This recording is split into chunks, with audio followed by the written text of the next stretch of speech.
I grew up in a really violent and insane environment. And my way of just not being present with that was just to read all the time. Well, you were speaking kind of music to our ears. This is a big underlying theme of this show. Part of the reason I started 3 books was because I could feel my attention.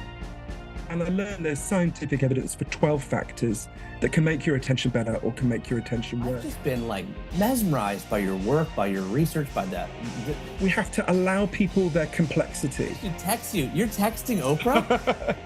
But the thing I get to, the place I get to, you even have a quote in Stolen Focus. You say, what happens to deep thought when it goes the way of opera or volleyball? Whereas in a free society, propaganda is much more important.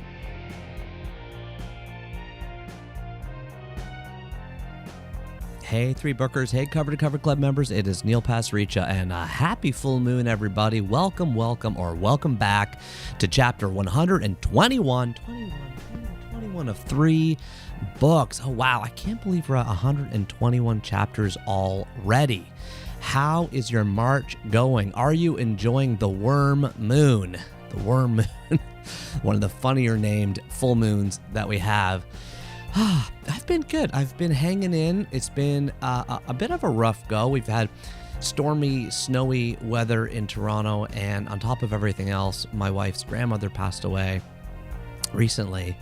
I didn't really have grandparents. You know, I when I was born, 3 of them were gone already, and the one that was alive, my mom's mom, didn't speak English and didn't live on the same continent as me. So, I mean, I saw her. My mom's the youngest of 8 kids. So, my grandmother was getting up there when I was born. So she died when I was a teenager, and we maybe interacted a handful of times over my life. So I've been lucky in marriage many ways, one of which is that I've inherited a number of wonderful grandmothers and grandfathers-in-law. And so I will miss Donna Richardson dearly. That's my wife's grandmother. She did listen to 3 books sometimes. We often traded book recommendations. She just got me a book for Christmas a few weeks ago called Around the World in 80 Birds. Around the World in 80 Birds. We got to get some more birders on this show. But if you're interested, it's a wonderful book that goes around the world in 80 birds and has wonderful drawings. So I just wanted to give a quick shout out there. And for anybody listening to this who has lost somebody in their life, whether that's recently or whether that's in the past, just hang in there. If you are feeling them in your heart, I feel you in my heart. Let's just talk about the people that we've lost. Let's reconvene as a society and make sure that we value what is important. Donna and I would also talk about birds. We would go out bird watching. We would kind of hang out in the sort of space, that liminal space of where love and friendship and connectedness lives. And I think, for me, it feels like the world today is constantly pulling us away from the things that, that old phrase, what your grandmother said, the best things in life are free. The world's pulling us further and further away from those things, that deep, in-person, real-life human connection, human tendency and ability to focus on things that require deep thought and deep care and deep time, like reading books, and that we're getting pulled and sucked into the algorithmic abyss where endless dings and pings and alerts and texts and notifications and echo chambers and news feeds and Twitter rolls and Instagram comments, they hook our attention using, as our guest today will tell us, biological imperatives and practices that just are sort of beyond our comprehension. We kind of know that what is going on isn't good, right? We know that. How do we know that? You remember Dr. Gabor Maté on here recently. We know that. We know anxiety is higher than ever before. Depression's higher than ever before. Loneliness is higher than ever before. Suicide rates are higher than they have been in a very long time, and they're going up across a lot of vulnerable populations and young populations. So, we know that there's an element of our culture that you could call toxic. That's what Dr. Gabor Maté would call it. He would call it our toxic culture, right? So what do we do about it? Well, our guest today is none other than Johann Hari, who I think will help us, help all of us, help me, help you, help everybody just remember and rekindle what is important in our life. And how do we do that? It's by taking back our focus and our attention. Now, how do we get all the way onto the conversation with Johann Hari? Well, for those of you that remember chapter 49 of 3 books, that would be Andrea Sereda, her oddly original offerings in opioid overdosing. I did that interview with her downtown Toronto in person. Remember when I first met her, she said, I give drugs to drug users. Well, I didn't know anything about the front lines of the sort of safe supply movement at the time. And by interviewing Andrea, as I do on this show, and as I hope you do together with me, like we learn together. There's no such thing as a dumb question. I was like, what do you mean you give drugs to drug users? She taught us about the safe supply movement. She taught us about what's going on in the opioid epidemic. And one of her 3 most formative books was indeed Chasing the Scream by Johann Hari. I never heard of Chasing the Scream. I never heard of Johann Hari, but I fell into that book. I read it cover to cover, long, deep, detailed book about the war on drugs and the sort of our society and cultural history and relationship with drugs. And I made that one of my top books of the year. I talked about it in my book club. If you get my book club every month, you know that I was kind of preaching about that book. If you don't, you can head over to neil.blog and you can check it out. And I also made it one of my best books of the year. So then I reached out to Johann Hari. He was kind of deep in the throes of working on his next big book. And so we waited for time and space and the opportunity. And then we finally sat down and I was able to get Johann Hari's 3 most formative books. Who is Johann Hari? Well, he was born in 1979 in Glasgow, Scotland. When he was a year old, his family moved to London, where he grew up and where he has lived for most of his life, and it's where we dialed him up from today. His father was a Swiss immigrant and a bus driver. His mother was a nurse and later worked in shelters for survivors of domestic violence.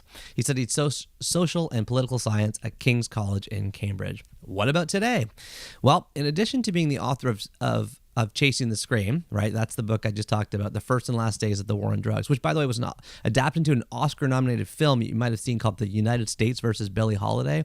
By the way, I don't recommend that film. No offense to Johann, but I watched it and I was like, it's like they took 500 pages of the book and threw them out, and they grabbed a specific 100, and they just read the book. The book is better. Chasing the Scream is a wonderful book. His second book was called Lost Connections, Uncovering the Real Causes of Depression and the Unexpected Solution. And his most recent book, which came out in 2022, is called Stolen Focus, Why You Can't Pay Attention, right? This book was, you might have heard of it already. It's been heralded by everyone as the best book of the year. Like Amazon called it the best book of the year. Financial Times called it the best book of the year. New York Post called it the best book of the year. And as I check it out online right now, like it is pumping. People are talking about it. There's thousands and thousands of reviews online. And the 2 TED Talks he did kind of around these topics that he's been writing about, which are called Everything You Think You Know About Addiction Is Wrong, and this could be why you're depressed or anxious. They have been viewed 93 million times. Is that right? I'm getting that from his bio, but like 93 million sounds like a lot. I'm sure it's right. They're popular talks. Johann's written for the New York Times, the LA Times, the Guardian, Monde Diplomatique, the Sydney Morning Herald, Politico, and he's appeared on all kinds of shows like the Joe Rogan podcast, Real Time with Bill Maher, NPR's All Things Considered, and even BBC's Question Time. He was named National Newspaper Journalist of the Year by Amnesty International twice. Amnesty International named him National Newspaper Journalist of the Year. And he and I are going to talk to you about many things, including regaining our attention, K-safes, reading as resistance, Oprah Winfrey, negativity bias, amygdala hijacks, managing short intelligence that we all have, French burnout laws, and of course, Johann Hari's 3 most formative books. There is a lot to chew in here and digest in this one. I hope you all enjoy. Let's jump into chapter 121 now.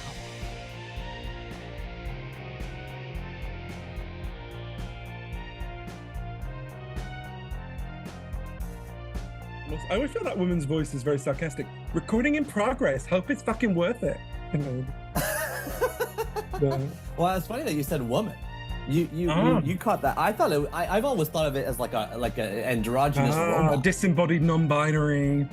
A disembodied non-binary, a human sounding voice. We just hit record. It says you're now recording a session. But for a while with GPS devices, you could choose. Remember, you could have like William Shatner. You could choose who was talking to you. But I had to be very careful at this because my dad is very misogynistic, and originally his GPS had a woman's voice, and so it would say, at the next turning, go left. And he'd go, no, you fucking bitch. You go left. I go right.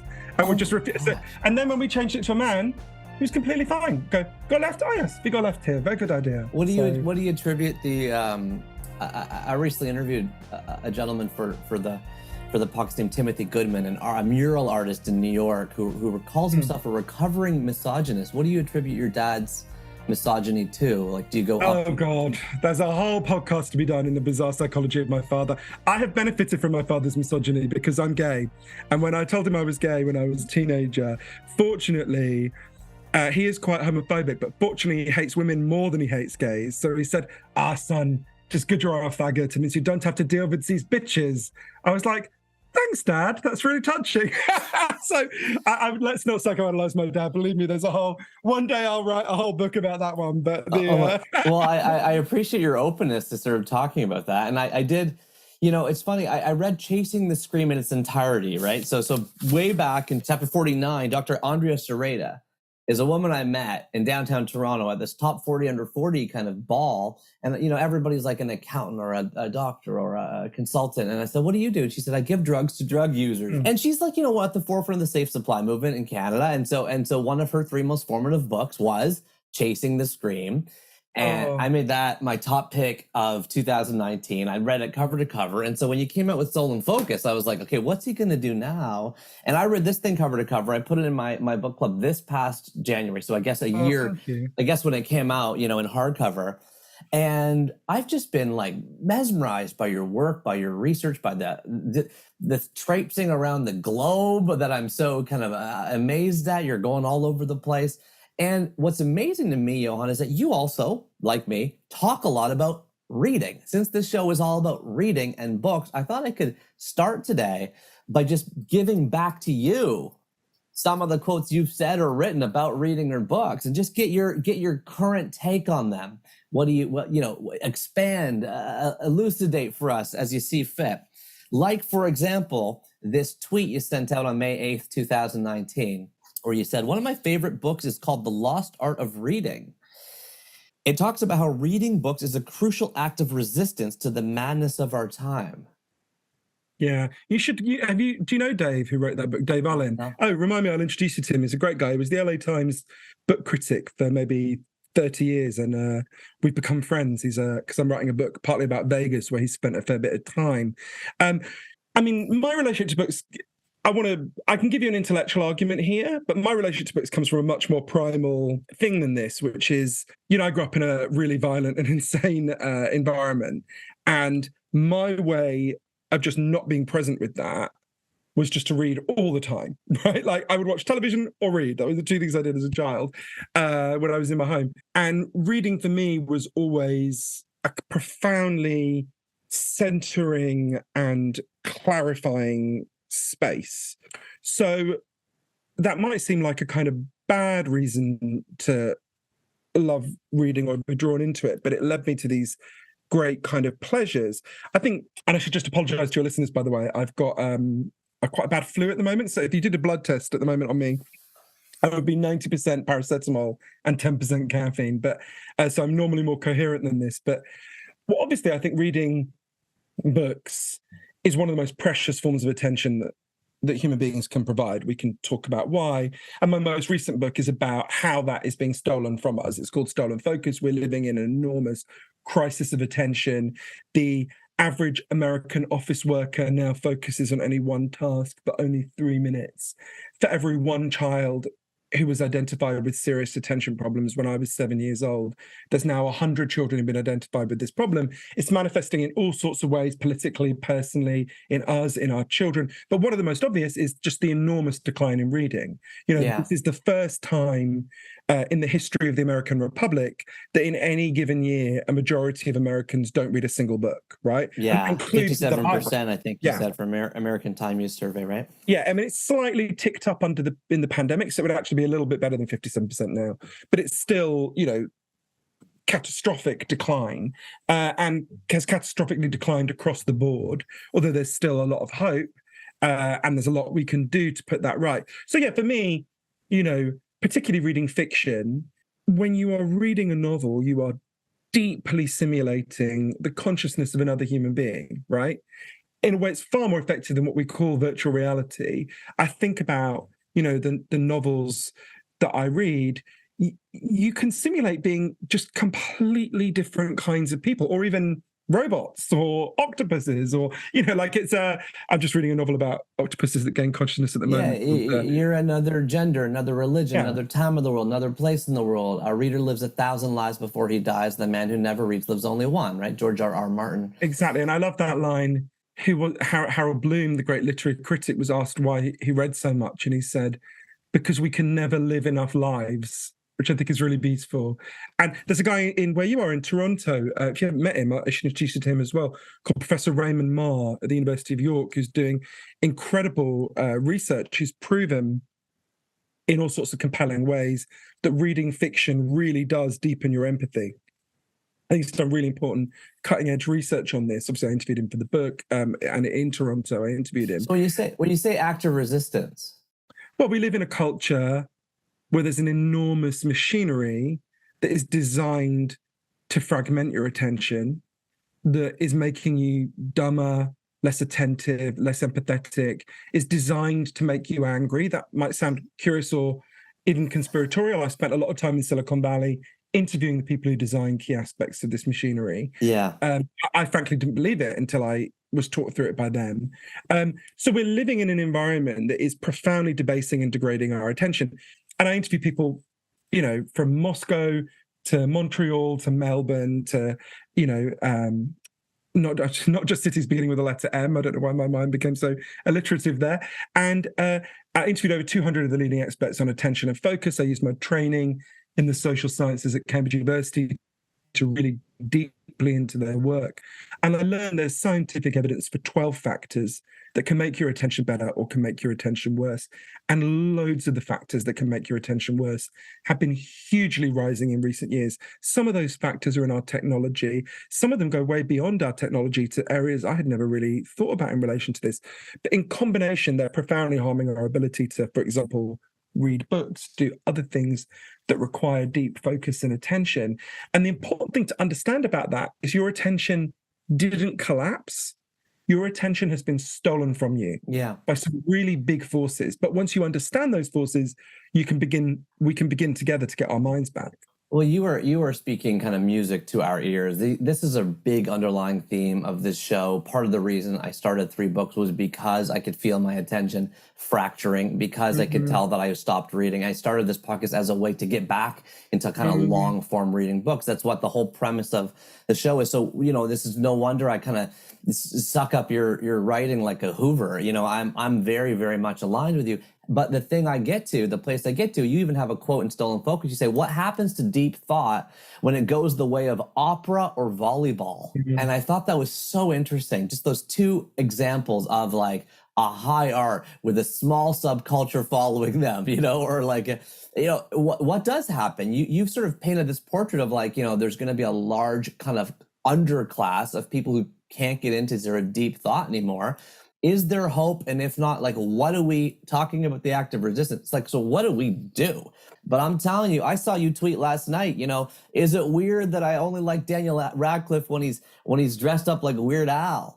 I mean, you're on Twitter the same, and I wouldn't have seen it if I wasn't on Twitter. So I'm obviously as addicted as you are. I actually never log into Twitter. It sounds very grand. I have an assistant. I send my tweets to her to do. But I appreciate that's not an option available to everyone. I love that when you said that to your assistant, the Weird Al thing. No. I mean, it is weird how hot Daniel Radcliffe is as Weird Al, just to be clear. But it's a point that needs to be discussed by the world. But no, I think there's so many things in what you just said. And look, the truth is we're in a race, right?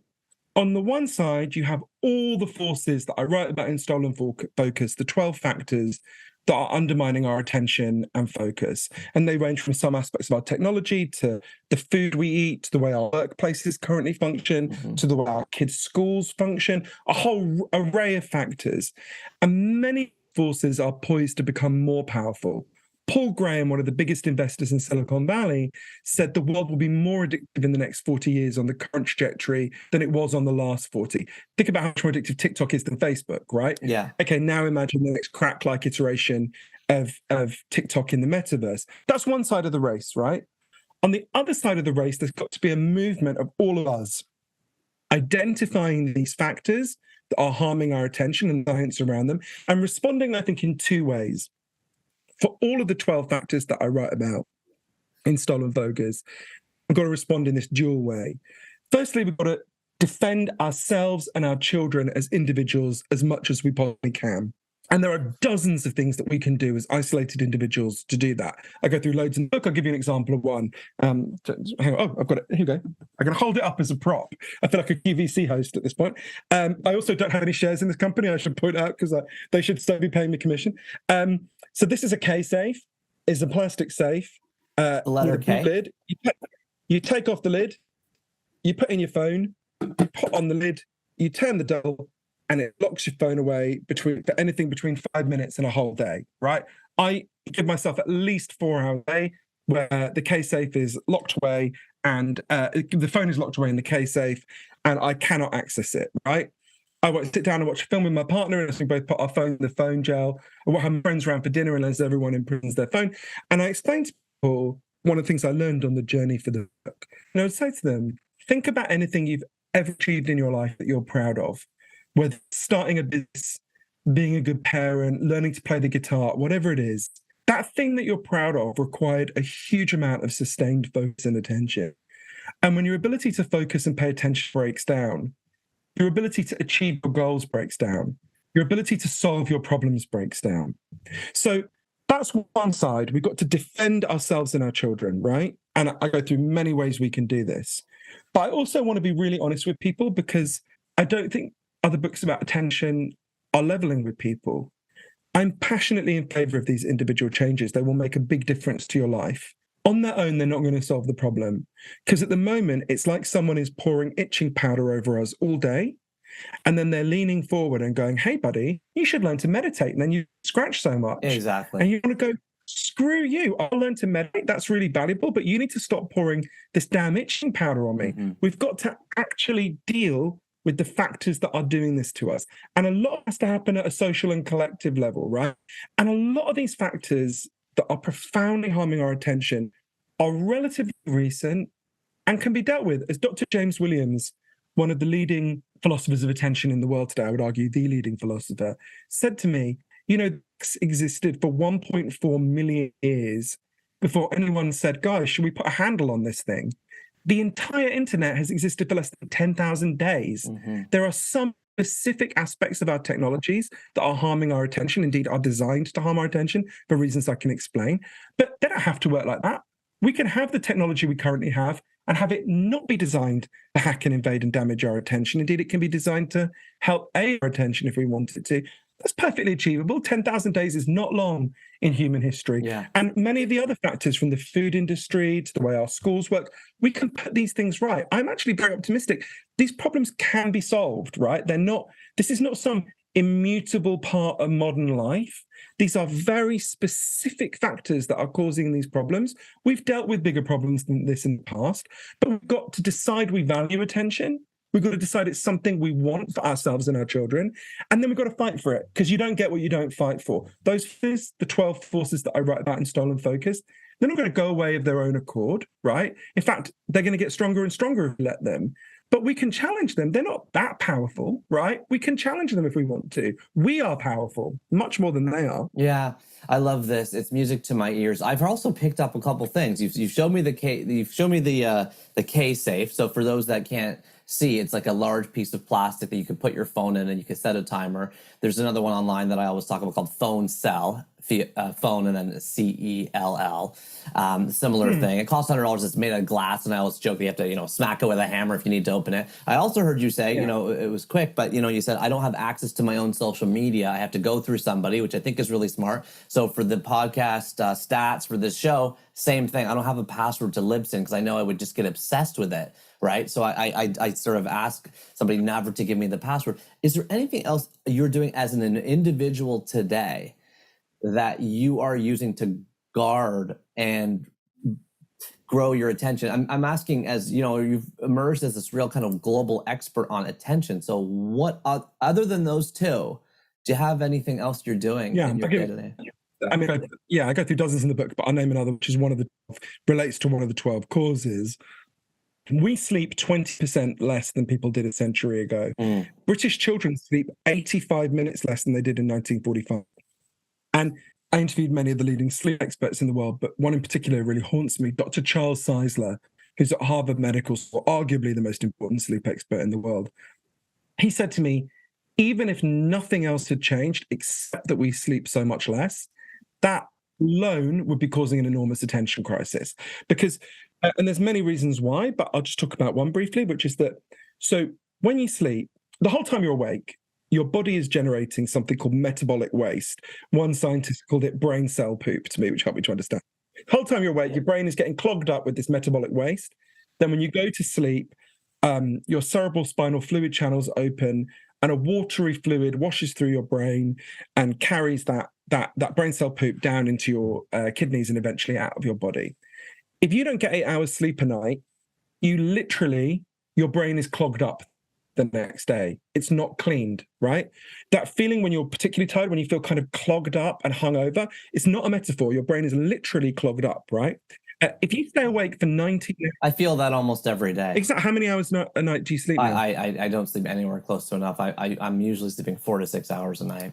Well, a few things really help me with this. So one is I put my phone in the K-safe 2 hours before I'm going to go to sleep. I set it for like 5 hours away so that I know like there's just nothing I can do, right? Once the phone's there, it's there. I can't, I mean, I could smash it if someone broke into my home. Well, you got a laptop though still. Yeah, I put Freedom on that. So there's an app called Freedom. I mean, usually I leave my laptop in my office because I've got an office that's separate to my home. And I usually leave my laptop there overnight anyway. But if it's in my home, there's an app called Freedom that can cut you off from the internet. You can tell it to cut you off either from specific websites, say if you were addicted to Instagram, you can say, cut me off for the next 5 hours, or you can tell it to cut you off from the entire internet. So I would, if I had my laptop in my home, I would cut it off. So really prioritizing sleep has massively helped me. Now, obviously, we need to also deal with the structural reasons why people aren't sleeping. But in your case, I would mentioning looking at things just before you go to sleep. There's something Dr. Czeisler discovered that's really worth thinking about in relation to that. He's the person who developed what's called the second surge hypothesis. So if you imagine you go on a camping trip and the day goes on and you haven't put up your tent, and it starts to get dark. When it starts to get dark, your body will get a natural surge of adrenaline and energy. And that's incredibly helpful. It will mean that you can put up your tent before it's completely dark and you'll be screwed and you're stumbling around with a flashlight. Build the cave. That evolved in human nature for a very good reason, right? Think about the circumstances where we evolved on the savannas of Africa. If you were separated from, if you were away from the tribe, if you were away from your group, if you had not yet set up a camp, it starts to get dark, your body evolved to get a surge of energy so that you can make yourself safe before it's completely dark, right? This is a very good reason for this in our evolution. But when artificial light comes along, and particularly the fact that we stare into artificial light now before we go immediately to sleep, this screws with that reaction. So you're lying in bed, you're looking at your laptop, you close the laptop, you shut your eyes and go to sleep, right? What the signal your body's just received is, shit, it just got dark. I need to give him a surge of energy to get back to his cave, right? It doesn't know you're already in your cave, already in your bed. So looking at bright light immediately before going to sleep actually stimulates a surge of energy, which then means you were tired. That's why you closed the laptop. But now you've got this sudden surge of energy. You lie there and you think, shit, why can't I sleep, right? Exactly. So it's really important to know that about yourself because it means a great thing to do before you're about to go to sleep is read with a slightly dimmed light behind you. That's a great thing to do before you go to sleep because you're easing yourself rather than exposing yourself to bright light and then being plunged into darkness. You're easing yourself into darkness, which doesn't trigger the same surge of energy. But with all the things I learned for these 12 factors, and they include loads of things I had just never thought about affecting our attention, with all of them, there's this kind of doubleness. There's almost always something you can do as an individual. Sometimes it's quite large, sometimes it's quite limited, but it also has to be tackled at this bigger level, right? So think about, for example, I'll give you an example of one, because I think it helps you to see how the bigger changes actually make it possible to make individual changes. In France in 2018, they were having a huge crisis of what they called le burnout, which I don't think I need to translate. Do you know the Japanese word karoshi, by the way? Yeah, death by overwork. Yeah, okay, great. Yeah, I always say in yeah. English we only have burnout. That's our top word, but in Japan we've got karoshi. Exactly. The le burnout. We're on le burnout. I love that. Exactly. So the French government, under pressure from labor unions, and they would never have done it without pressure from labor unions. They're very organized workers in France. Set up a government inquiry to figure out what the hell's going on. Why is everyone so burned out? And they discovered one of the key reasons is that 40% of French workers felt they could, while they were awake, never stop checking their email or their phones, because their boss could message them at any time of the day or night. And if you didn't answer, you'd be in trouble, right? Now, I can give those people all the lovely advice in the world about, well, put your phone in the case over 2 hours before you go to bed. I can go down a big, long list. They can't do it, right? They can't do it. If the condition of your employment is that you don't do that, is that you're constantly available, which is, by the way, a very recent change. You know, I think we're probably the same age, Neil. Yeah, I'm 43. Yeah, we're exactly the same age. When we were kids, I mean, I don't think my parents were ever phoned by their employer after they came home. Yeah, like ever. Like the only people who were on call when we were kids were the president, the prime minister, and, you know, doctors. And even doctors went on call all the time. So we've gone from almost nobody being on call to almost half the economy being on call. And it is profoundly exhausting, right? So what's the law in France? So what happened in France is, again, I want to stress, this is because they have incredibly tightly organized labor unions. They have who fight for their rights. Yeah. The French government introduced a legal change, very simple. It's called the right to disconnect. It stipulates that every French worker has to have their work hours laid out in writing in their contract. And when your work hours are over, unless they're paying you overtime, you don't have to look at your phone or check your email. So when I was in Paris just before COVID hit, researching this and interviewing people about it, you know, Rentokil the pest control company, got fined 70,000 euros for complaining that one of their workers had not checked his email an hour after he left work. Now, you can see how that's a big collective change that you can't achieve on your own. I mean, maybe if you're very powerful in your workplace, you can go to your boss and go, you know what? I'm never going to check my email after hours anymore. But I doubt there's many people listening who could say that to their boss without consequences. So, but it's something we can definitely all achieve together, right? France is not a fictional place. It's not a science fiction entity. It exists, right?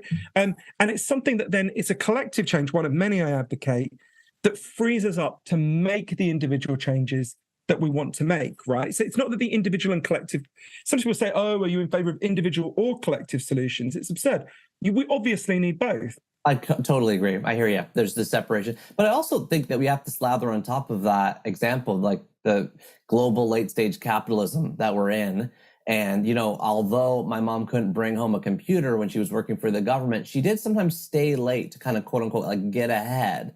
And we've just, you know, amplified that behavior to all of us so that if you are the kind of person that checks your email, then you do a little bit more. And then the company does reward that behavior with, so the organizations who are motivated by profit, they won't go to France. They aren't going to open up a new shop there. But it's really interesting. I understand what you're saying and I have sympathy for it, but actually, even within the logic of late stage capitalism, which I want to stress is not a logic I endorse and not indeed one I oppose, but even within that logic, actually exhausted workers do not produce their best. France has some of the highest productivity in the world, right? Right. Their workers are not exhausted. You know, we're talking in the middle of the World Cup, right? There is no one watching who wishes that their team was going to go onto the pitch having slept 6 hours last night because they were stressed out, thinking the whole time. In fact, there's a whole science about making sure soccer players sleep before the match, right? Yeah. No one thinks, by the way, they should take their cell phones on and be checking their cell phones during the match either. All these sort of other things that we do. So I went to New Zealand and spent a lot of time with a company called Perpetual Guardian, where they moved from a 5-day week to a 4-day week, but they were paid the same. So they effectively worked 1 day less, but they got the same pay as they had before. And incredibly, this was monitored by Auckland Business School, their productivity went up, not per hour. Overall, they achieved more in 4 days than they did in 5. And this is something that keeps being found by experiments similarly. Yeah, totally. I worked 10 years at Walmart, and we changed our assistant managers from 5 days on, 2 days off to 4 days on, 3 days off, and changed their shifts from 8 hours to 10 hours, which did, the math worked out fine. And it was the exact same benefit. And that is arguably the most capitalist organization in the world at the time, making this kind of realization. Exactly. Exhausted workers are not good workers, right? And this is one of these, we have to really deeply challenge some of the conceptions about productivity that we have, and including, by the way, ones that I've internalized, right? If I have a day when I go to bed and I've worked myself to the point of exhaustion, and I've gone every hour I can, I feel a little bit of kind of Puritan. Good for you, Johann. You've worked yourself to the point of exhaustion. You worked hard today, even though I know that was not a day in which I was productive, right? Because actually, I would have been much better off if I'd stopped at a certain point, and then I would be able to think more clearly the next day. So you can see with so many of these 12 factors that I write about in Stolen Focus and that I saw on the ground in different parts of the world, people experimenting with alternatives, you kind of realize how much we get wrong about this, how much of what we've internalized. I'll give you another example of something I think will be playing out for literally everyone listening. I'd be amazed if there's a single exception. So I went to MIT to interview Professor Earl Miller, one of the leading neuroscientists in the world. And he said to me, look, there's one thing you've got to understand about the human brain more than anything else. You can only consciously think about one or two things at a time. Yeah. This is a fundamental limitation of the human brain. The human brain has not changed significantly in 40,000 years. The word multitasking was invented by IBM. Exactly. It was invented to describe computers. Computers can do more than one thing at a time, right? We can't. So what Professor Miller explained is we've fallen for a kind of mass delusion. The average teenager now believes they can follow 6 or 7 forms of media at the same time, and the rest of us are not that far behind them. So what happens is scientists like Professor Miller and many scientists all over the world get people into labs, not just teenagers, older people too, and they get them to think they're doing more than one thing at a time. And what they discover is always the same. You don't do more than one thing at a time. What you do is you juggle very rapidly between tasks. Yeah. You're constantly juggling between tasks. And it turns out that juggling comes with a really big cost. The technical term for it is the switch cost effect. If you try and do more than one thing at a time, you do all the things you're trying to do much less competently. You make more mistakes. You remember less of what you do. You're much less creative. And I remember when I first learned about this and I was studying the science of it, thinking, okay, I get it, but that's a small effect, right? It's a huge effect. I'll give you an example of a small study backed by a wider body of evidence. Hewlett-Packard, the printer company, got a scientist in to study their workers, and he split them into 2 groups. And the first group was told, get on with your task, whatever it is, and you're not going to be interrupted. Just do what you got to do. And the second group was told, get on with your task, whatever it is, but at the same time, you're going to have to answer a heavy load of email and phone calls. And they did this for a day, and then the scientist, Dr. Glenn Wilson, tested the IQ of both groups. The group that had not been interrupted scored, on average, 10 IQ points higher than the group that had. To give you a sense of how big an effect that is, if you or me sat down and smoked a fat spliff together now, Neil, and we got stoned, our IQs would go down in the short term by 5 points, right? So being chronically interrupted in the way many of us are is twice as bad in the short term for your intelligence as getting stoned. If you were a chronic stoner... This is how you tie your books together. This is beautiful. This is why, right? I mean, you think about the implications of that. You'd be better off sitting at your desk, smoking a fat spliff and doing one thing at a time than you would sitting at your desk, not getting stoned and being constantly interrupted in the way. A lot of artists and writers and, a lot of people would agree. Well, I mean, to be clear, you'd be better off neither getting stoned nor being constantly interrupted. Right, 0. Maybe there's some ways to add IQ points, but... I hear what you're saying. You've given us a litany of examples and stories and specific proof points. Look, Stolen Focus is going to be, I'm just about to write my top 10 books of the year. I put that out every year. It's going to be one of my top 10. I can't compete with the top 3 overall on Amazon, Hooray. Which I saw the Times Square billboard. So that's, I was going to say, where's the other 2? I was curious what the other 2 were. Every other accolade for me is worthless after I was praised by Oprah. I'm like, it's like numbed me. I'm just like, because also like anyone being praised by Oprah would be like thrilled. But like my entire teenage years, I was literally obsessed with Oprah, right? Like obsessed. And now it's like, I'm like, I'm like a surfer who surfed the ultimate wave. It's like every other wave. I'm like, oh, what is this? Well, it's funny you mentioned Oprah because I listened to your entire conversation, which I recommend on Super Soul Sunday. And at what struck me actually was what you said at the very beginning, which is, "Oh, hi, Oprah, good to see you again." And I was like, "What the? This girl's got books on the cover by like Elton John, and And I'm like, how are you manifesting or managing these adult friendships with super celebrities? There's something going on, and you got like an ultimate Rolodex going on in the background or something." Every now and then, Oprah texts me and my friend or emails us, and every time it happens, I'm just like, "Shut up, everyone! Oprah needs me. Shut up!" Like whatever You're is serious? happening. She texts you. You're texting Oprah? she's. I have to say, she is. I was reluctant to meet her in a way because she's someone like so much of my teenage years, childhood and teenage years, was shaped by watching Oprah. That I was reluctant to meet her in a way because I thought, God, this could go. The gilding sticks to your fingers. Exactly, and she's, she is one of the two cleverest people I've ever met. Like she's so. I knew she'd be incredibly impressive, but she's extremely clever and observant and sharp. I think she's one of those people expect to be warm and cuddly, and she's a perfectly warm and nice person, of course. Very warm. You couldn't do what she's doing without that. Yeah, she's really fucking clever. Yeah. Yeah. This is great context actually, because what we have done in the big first kind of act of this conversation is really lay a heavy groundwork, which kind of amplifies what we're doing on this program, which is talking about why it's very important for now and for the next 15 years while we do this show to focus on books. And you've been so kind to distill down for us 3 of the most formative books of your life.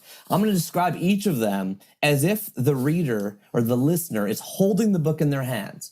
And then I'm going to ask you to tell us about your relationship, and we might have a follow-up question or two about each one.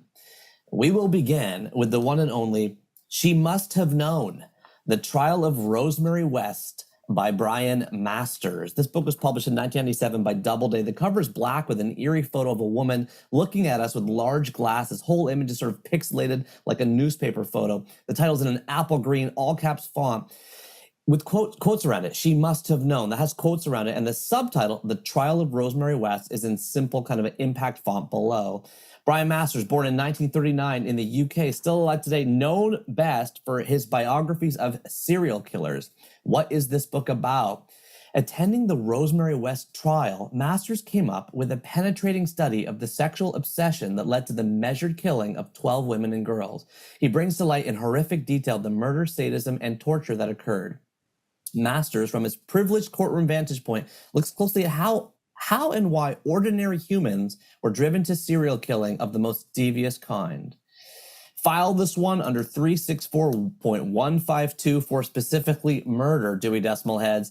Johann, please tell us about your relationship with She Must Have Known by Brian Masters. So this was probably the biggest news story in Britain when I was 15 years old. So it was, and this is going to sound like a very odd book for me to have chosen as well, but bear with me.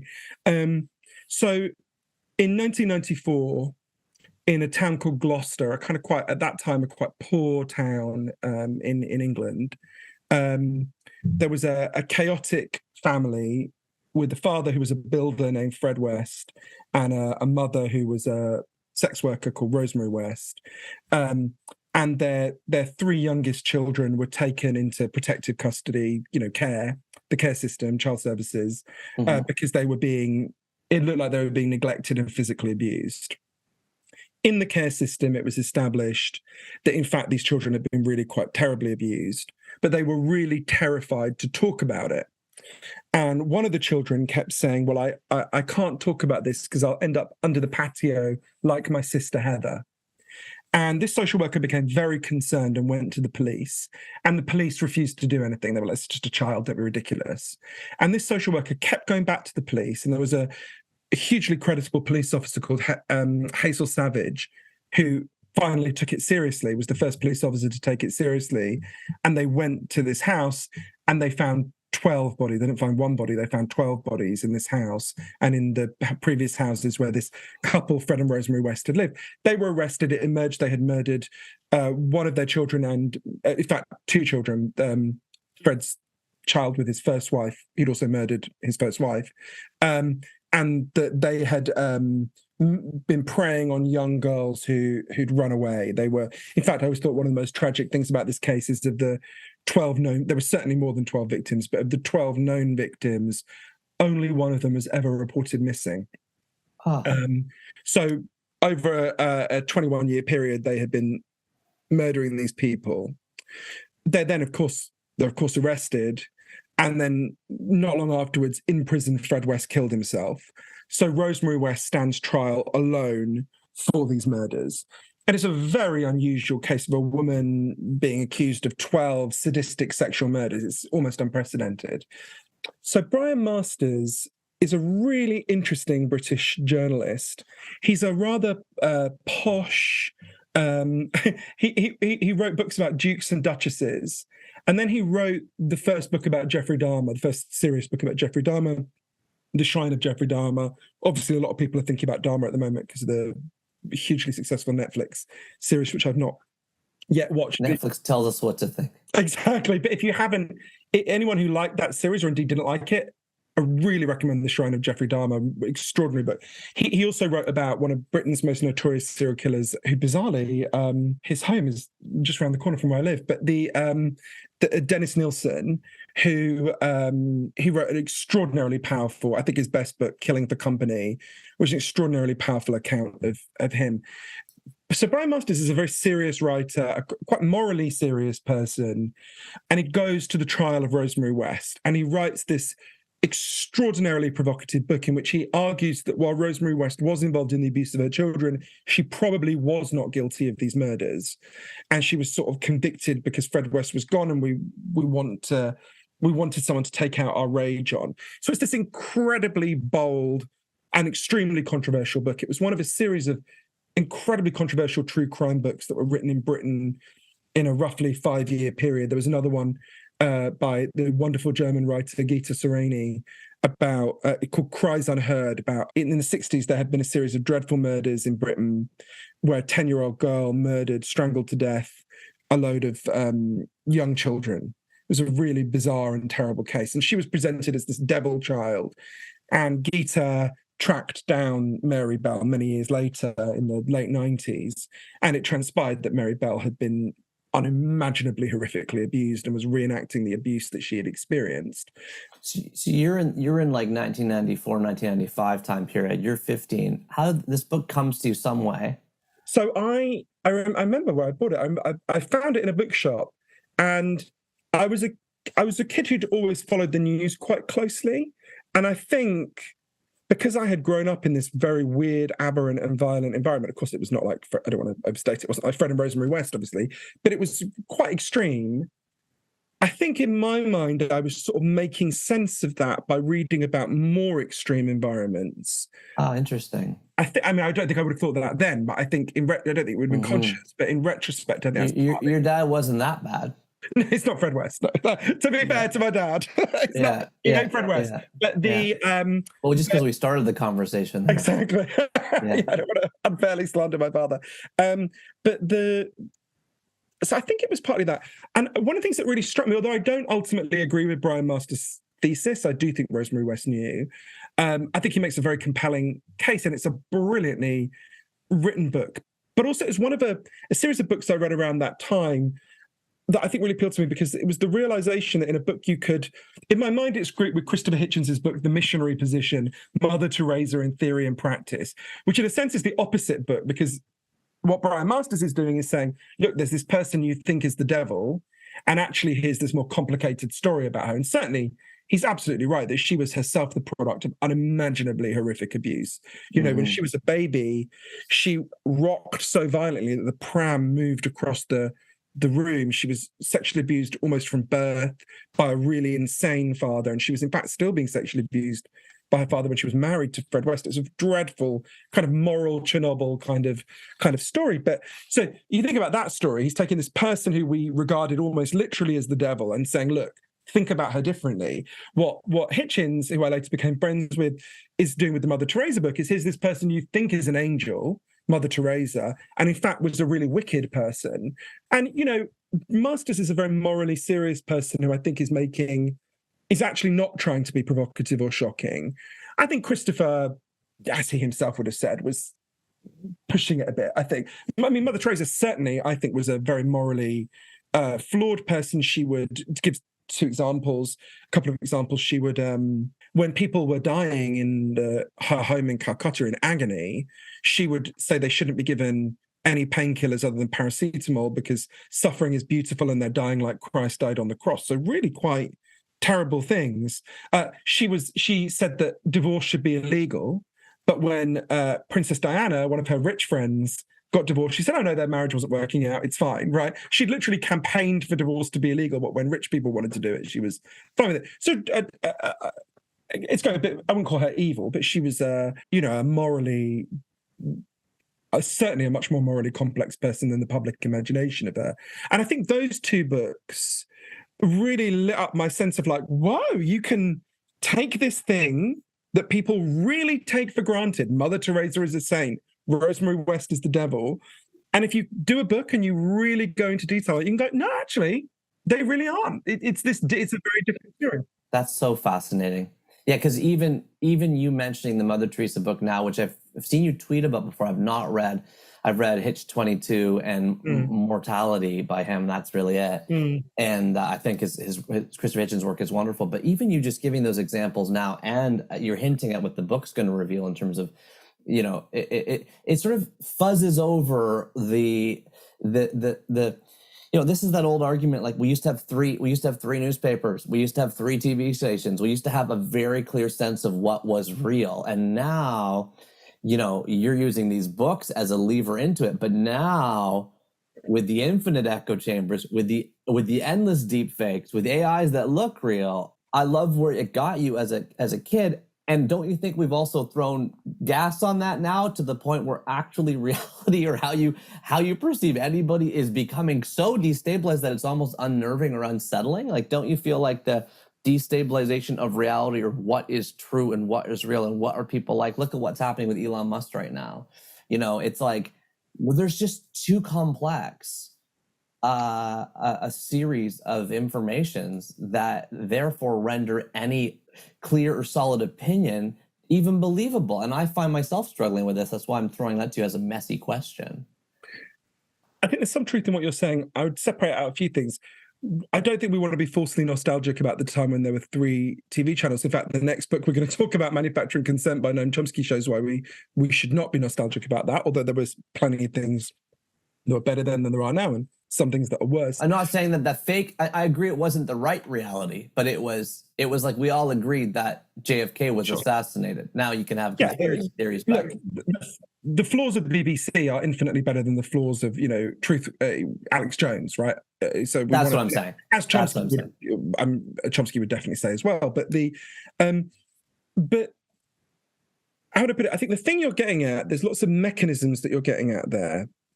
And one is, it's worth just taking a moment to unpack it, I think.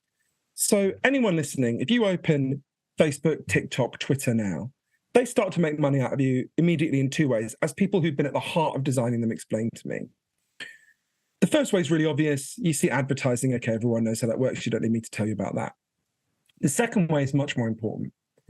Everything you do on these apps is scanned and sorted by their artificial intelligence algorithms to learn about you.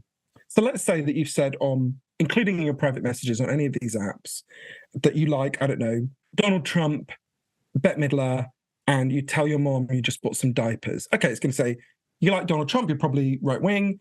If you like Bette Midler and you're a man, you're probably gay. No disrespect to any straight men who like Bette Midler, I don't believe you. And you're buying diapers, okay, you've got a baby, right?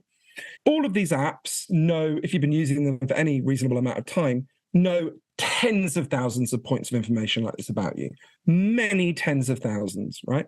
And they're learning that information for one key reason. They want to figure out how to keep you scrolling. Because every time you open the app and begin to scroll, they begin to make money.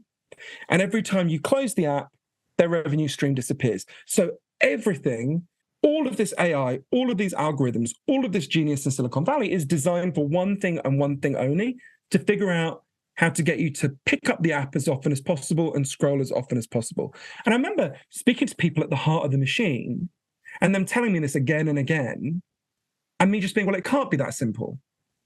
There must be more to it than that.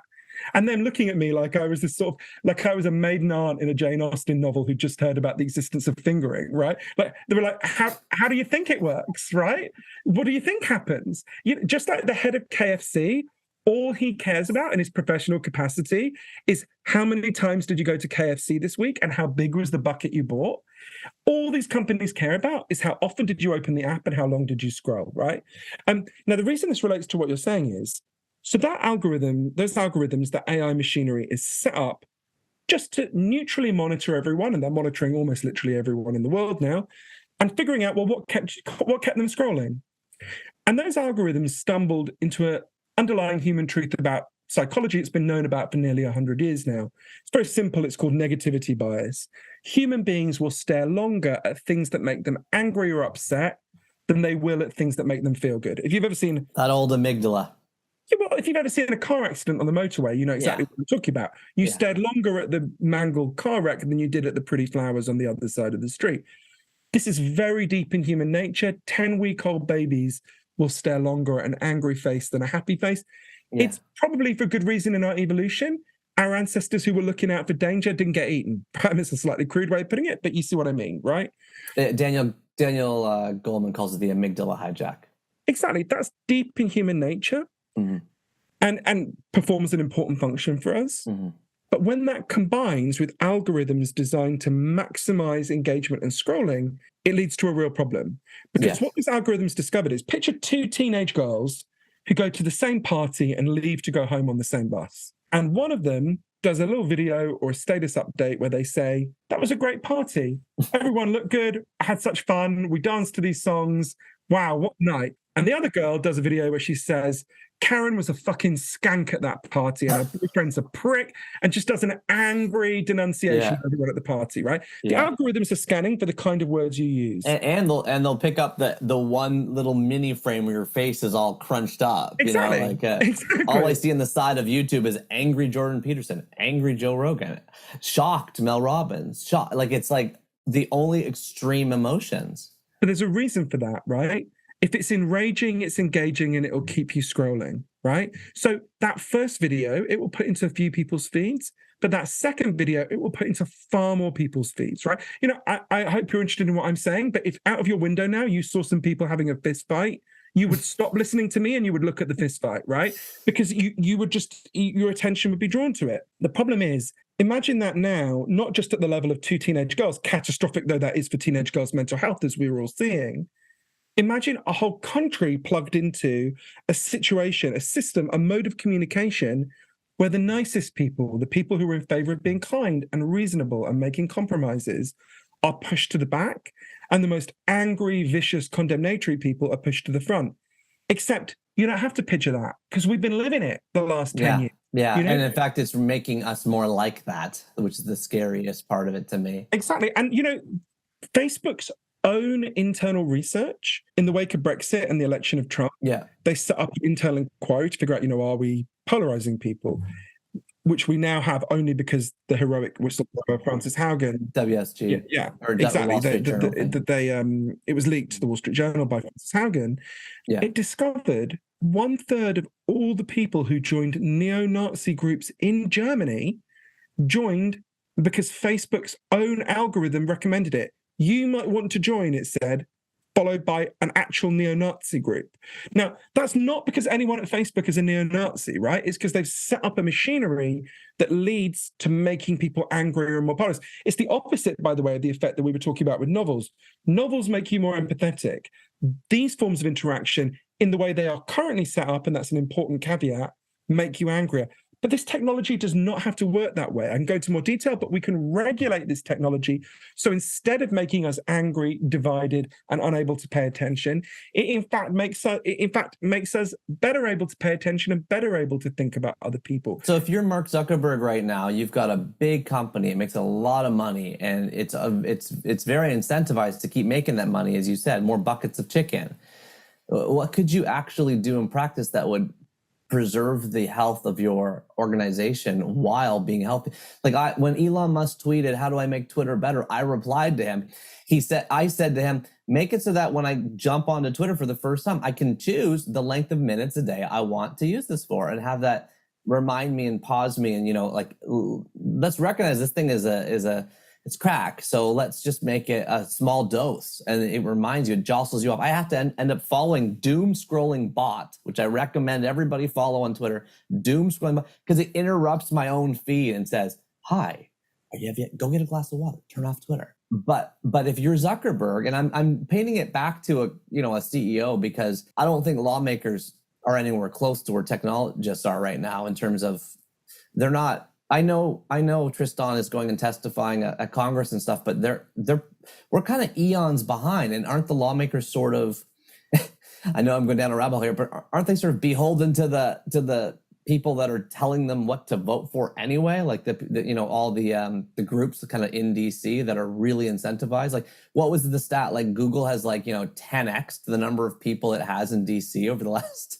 last few years. Like the organizations, they put the research in place to influence the decisions in Congress that allow them to keep making money. It's a historical analogy which I think helps us to understand both what we need to do and why framing it as what would you do if you were Mark Zuckerberg is not the right way of thinking about it. I'm constly in deference to your brain. No, I understand. Really I understand why you think of it that way, and I've asked that question myself, but there's a different way of thinking about it, I think. So when we were kids, you'll remember, gasoline meant leaded gasoline. You go to the gas station and you bought leaded gasoline. And it was discovered by scientists. In fact, was discovered by a female scientist in the 1920s who warned us all, but we ignored her and mansplained her out the room. That exposure to lead is really bad for people's brains, and in particular, completely terrible for children's ability to focus and pay attention. And if it's in gasoline, it's in the air, everyone was breathing it in. So the lead industry denied this for years. They've funded a load of bullshit denialist science, but by the time you got to the late 1970s, the evidence was just undeniable. So a group of ordinary moms, what at the time were called housewives, banded together and said, why are we allowing this for-profit industry to fuck up our kids' brains, right? This is crazy. And it's really important to notice what they didn't say. They didn't say, so let's ban gasoline and get rid of cars. Just like no one, rightly, nobody is saying, let's get rid of our tech, right? What they said is, let's deal with the specific component in the gasoline that's harming our children's brains. Let's ban leaded gasoline, so we have to move to other forms of gasoline. And it followed the classic pattern that Gandhi described of all political struggles. First they ignore you, then they fight you. Sorry, first they ignore you, then they laugh at you, then they fight you, then you win. They won. As everyone listening knows, we don't have any more leaded gasoline. As a result, the Center for Disease Control has calculated that the average American child is 3 to 5 IQ points higher than they would have been had we not banned lead, right? Wow. We could go back to 1979 and say, well, if you were in charge of Lead Incorporated, what would you do? It's the wrong question. Yeah. They're never going to solve it. Okay, so then give us the nomenclature on today and the tech. Sure. What's the leaded gasoline in? Exactly. So I spent a lot of time in Silicon Valley asking people that question: is there an equivalent to the lead in the leaded gasoline? And I'll give you an example. Asa Raskin, who invented a key part of how most websites work, his dad, infinite scrolling. Yeah, his dad, Jeff Raskin, invented the Apple Macintosh for Steve Jobs. Asa said to me, there's an exact equivalent of the lead in the lead paint. You've got to ban the current business model. You've got to say that a business model based on tracking and surveilling us in order to figure out the weaknesses in our attention and sell that attention to the highest bidder is fundamentally inhuman and immoral. It's like lead in lead paint, and we won't allow it. And I remember when Asa said that thing, and lots of other people said it to me as well, saying to them, right, but let's imagine we do that. What happens the next day when I open Facebook? Will it just say, sorry, guys, we've all gone fishing? Then of course not. What would happen is they'd have to move to a different business model. And every single person. You pay for it. Well, I think the answer is you pay for it. That's one option. But every single person listening to your show will have an experience of the two alternatives. There may be other alternatives that I haven't heard of yet. One is subscription. Everyone knows how HBO, Netflix work.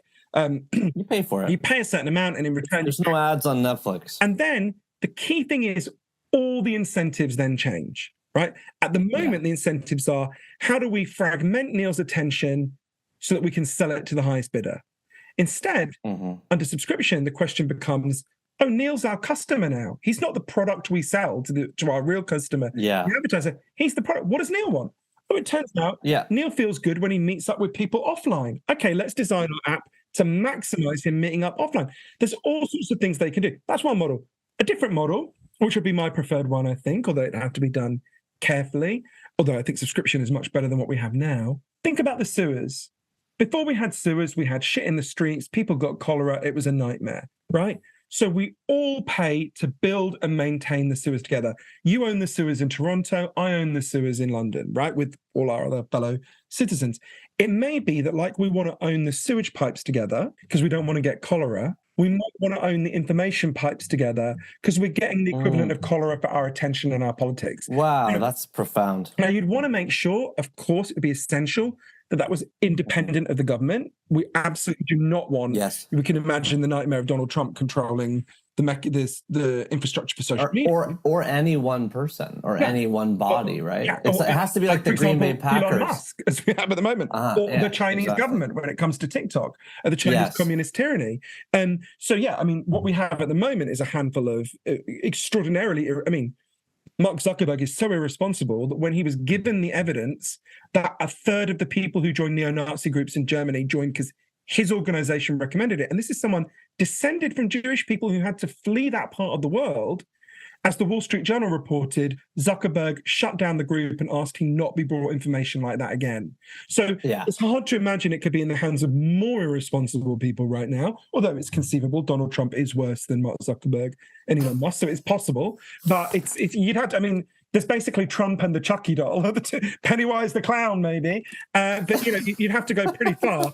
So, yeah, but the key thing to understand is with all of these 12 factors, there are solutions and alternatives, right? We can deal with these things if we want to, but we have to understand what's happening, and then we have to deal with them. But also, just to address that other point you raised, which is something people say a lot, and I understand why they say it, is, oh, but these politicians there, you know, they're just so, you know, you watch these clips of them and they don't even appear to understand what the internet is. What I always say to that is, Rebecca Solnit, the great writer, always says, politicians are weather vanes. It's our job to be the weather. Yeah. Those politicians will be as good as we make them. Yeah. Right?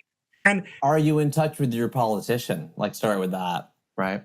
Yeah. I mean, there's all sorts of ways we can pressure our politicians and create change, and it has to be through sustained movements. But there's all, and look, I'm very conscious of this because I'm gay, right? And I think about, you know, we were just talking about reading that book about Rosemary West, and the year in which I read that, I would have been 16. I had never heard the concept of gay marriage, right? The front pages of British newspapers at that time were homophobia so extreme that now, if a right-wing conservative MP tweeted them, he would have to resign, right? Right. And I think about the scale of the transformation that's happened. That didn't happen because politicians woke up one day and decided to be nice. It happened because we changed it. Yeah, we changed ordinary people became better, and then we made them change, right? And that's... And conversations like this...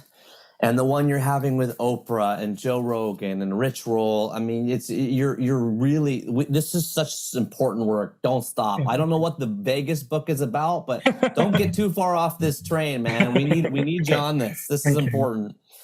Your second most formative book, you're 15 years old. It exposes you. It helps clarify kind of like your own living environment, because you saw one that was kind of more disruptive, and it sort of opened up the sort of complex morality of people that we vision to be kind of one way or the other. Then you're a bit older. You're going to tell us when you read Manufacturing Consent, The Political Economy of the Mass Media by Noam Chomsky and Edward S. Herman. This book, see if I have it right, was published in 1988 by Pantheon Books. I have it right in front of me. It's a big, thick, I got the paperback.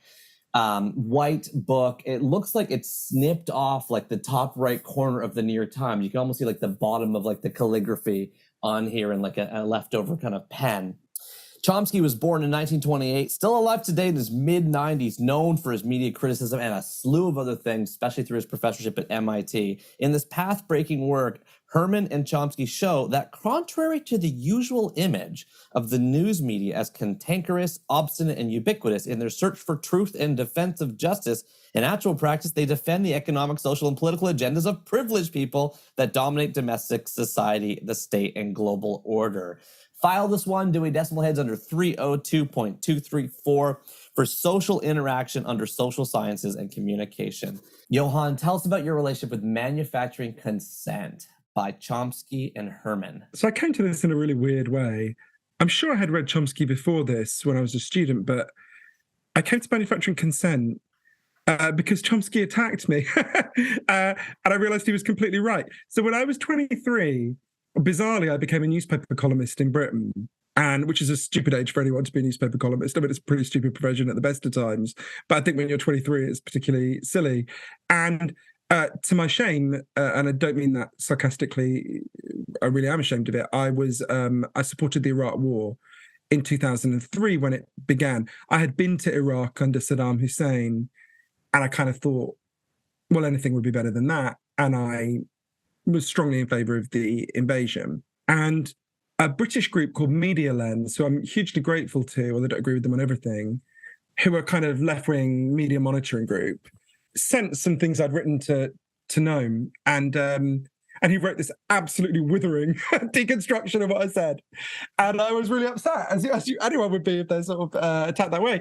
Well, what was his, if you could, I know it's hard to distill his, what was his big punch? I think I mean I haven't read it in many years, but essentially what he said is, if I remember correctly, is that I was falling for a lot of American propaganda. That, you know, of course, it's not wrong to oppose Saddam Hussein. He strongly opposed Saddam Hussein, but that I was criminally naive about the nature of the American invasion, what was driving it, and what it would be like in practice. And I noticed in the next few years, everything Chomsky said turned out to be right, and everything I said turned out to be wrong. And so I read Manufacturing Consent. I'll come back to that in a second. And then a couple of years after that, I covered the war in the Democratic Republic of Congo, which remains to this day the deadliest war since the Second World War.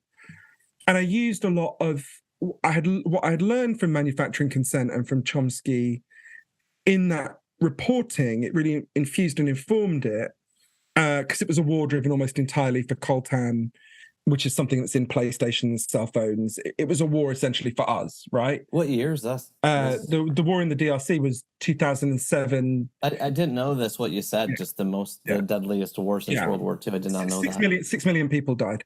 It begins in 2007. I think it's 2007. There's debate about when it ends, because, I mean, arguably it hasn't ended. It's less violent than it was. Places like the Kivus, there's still a lot of violence going on there. And I sent what I wrote about the war in the DRC to Chomsky, and he said, this is really interesting. I'm going to be in London. Why don't we meet up? So then we met up, and we became friends. And actually, for the last 12 years, I mean, it'll take me 1,000 years more, but I've been writing a biography of him. So I've interviewed huge numbers. I've interviewed him a huge amount, and loads of his friends and people who know him. And so, it ended up being this really, and he's one of the most remarkable people, probably the most remarkable person I know. But Manufacturing Consent in particular, I think, is a hugely important book for anyone to read. And it's an attempt for him to answer what he calls Orwell's problem, which is, given that this is a free society and we live in free societies, we are not, you and I will never be put in prison for our political views. We are incredibly free. Given that we are so free, how come we know so little and challenge power so little, right? And what Manufacturing Consent does is it looks at the very scientifically and forensically, and Ed Herman, who I also knew, who I also interviewed, who co-wrote the book, would point out, it was very much co-writing. Mm-hmm. He passed away a few years ago. Yeah.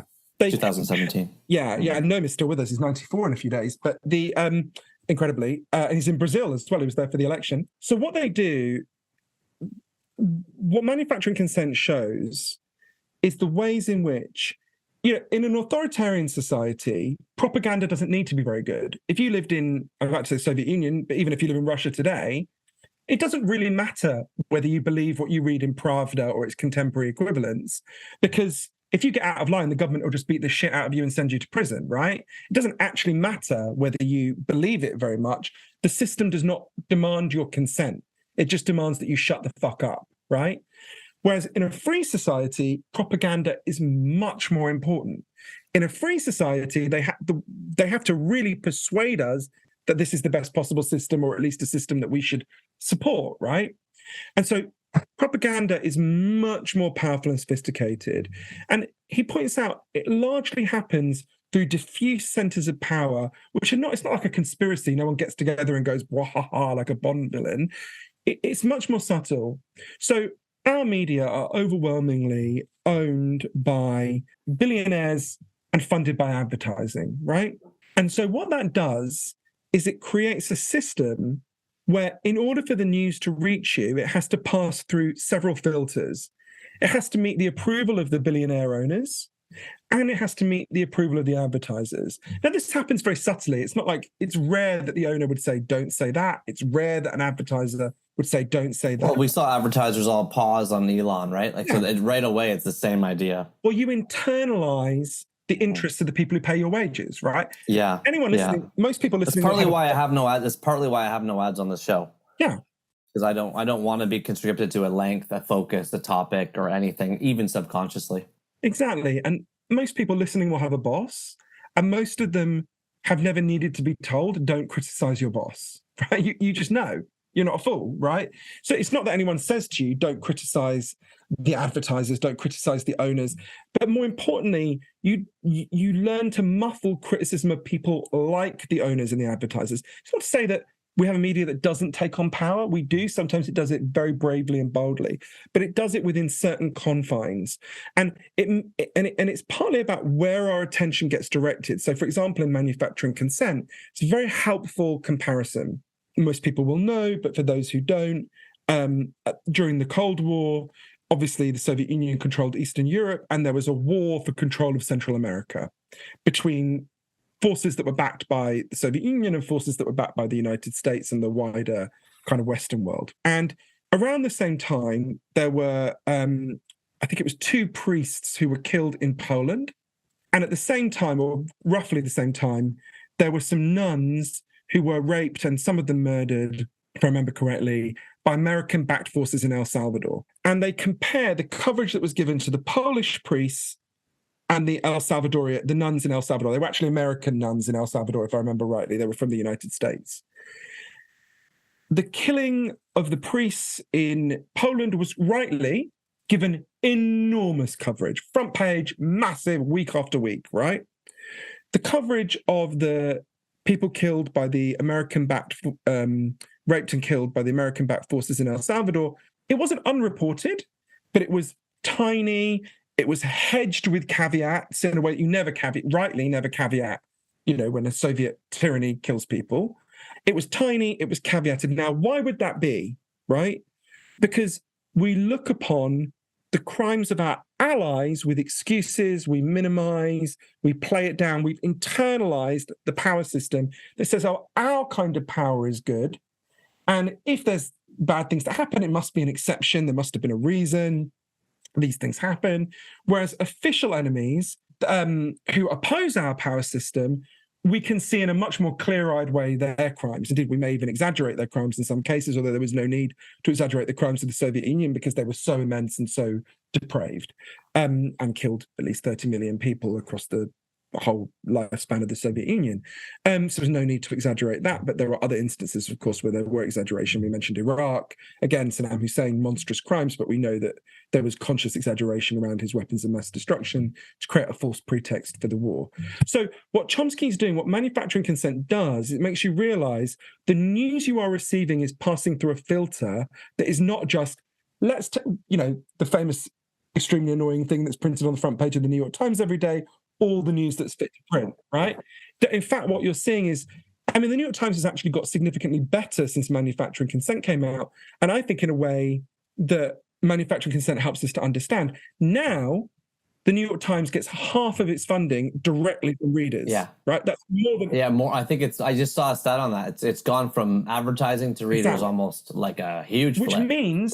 Which is wonderful. Which means the New York Times is less dependent on advertisers and less dependent on owners, which I think is why it's probably a bit more open-minded when it comes to foreign policy now, and actually less slavishly adherent to a kind of much more narrow understanding of American interests in foreign policy. So the thing with manufacturing consent is true of so many of Chomsky's works, and also people can watch the documentary of it. I think it's on YouTube. It's just called Manufacturing Consent. Is you never see the world again the same way once you've read Manufacturing Consent. Yeah. It gives you, the things he's describing, some of them are conscious. Manufacturing consent is not a phrase from Chomsky and Herman. It's a phrase from Walter Lippmann, who was the most influential New York Times columnist, journalist of his generation in the 1920s and 1930s, who said the job of the media is to manufacture consent, right? Our job is to make people get in line behind the government. So this is not a concept they came up with, right? This is a concept that they are describing, having observed in the world. And they give very forensic scientific evidence for it. We need some of that. I mean, don't you think? We need not some. We need to have a little bit of sense of a nation state. That people have pointed out that this didn't exist for until 500 years ago. We came up with nation states, and there's just an article saying that the percentage of players that are in the World Cup right now who are newly joining the nation state they play for, is at an all-time high. I remember after 9/11, you mentioned Oprah earlier. She said, "Why would someone do this to us?" And I remember it was like a national, if not international, awakening to sort of some of these historical things about the U.S. going in its long-term relationship with that country, but that wasn't reported. Like, I didn't grow up reading a lot about giving weapons to bin Laden. It was just not a big thing, as big as kind of the ramifications of it. So we need some sense of togetherness and cohesiveness, don't you think? I mean, not consent. It sounds so doctrine. It sounds like doctrine, but don't you think we need to have, what I'm hinting at here is we're losing almost all of the sense of togetherness, is like the sense of nation states, the sense of identities. Those are all changing really quickly. Sure, we need to build truthful things around which we can unite. But those truthful things should not be pillaging and destroying other countries. I know you're not saying it is, but so for example, I'm British, right? And there's all sorts of different stories we can tell about Britain. We can tell a horrendous, falsely nostalgic story about Britain that, look, we were the country that ruled the world. We were the country that, a lot of this resurfaces every night. When the Queen died, you get a bit of that coming back.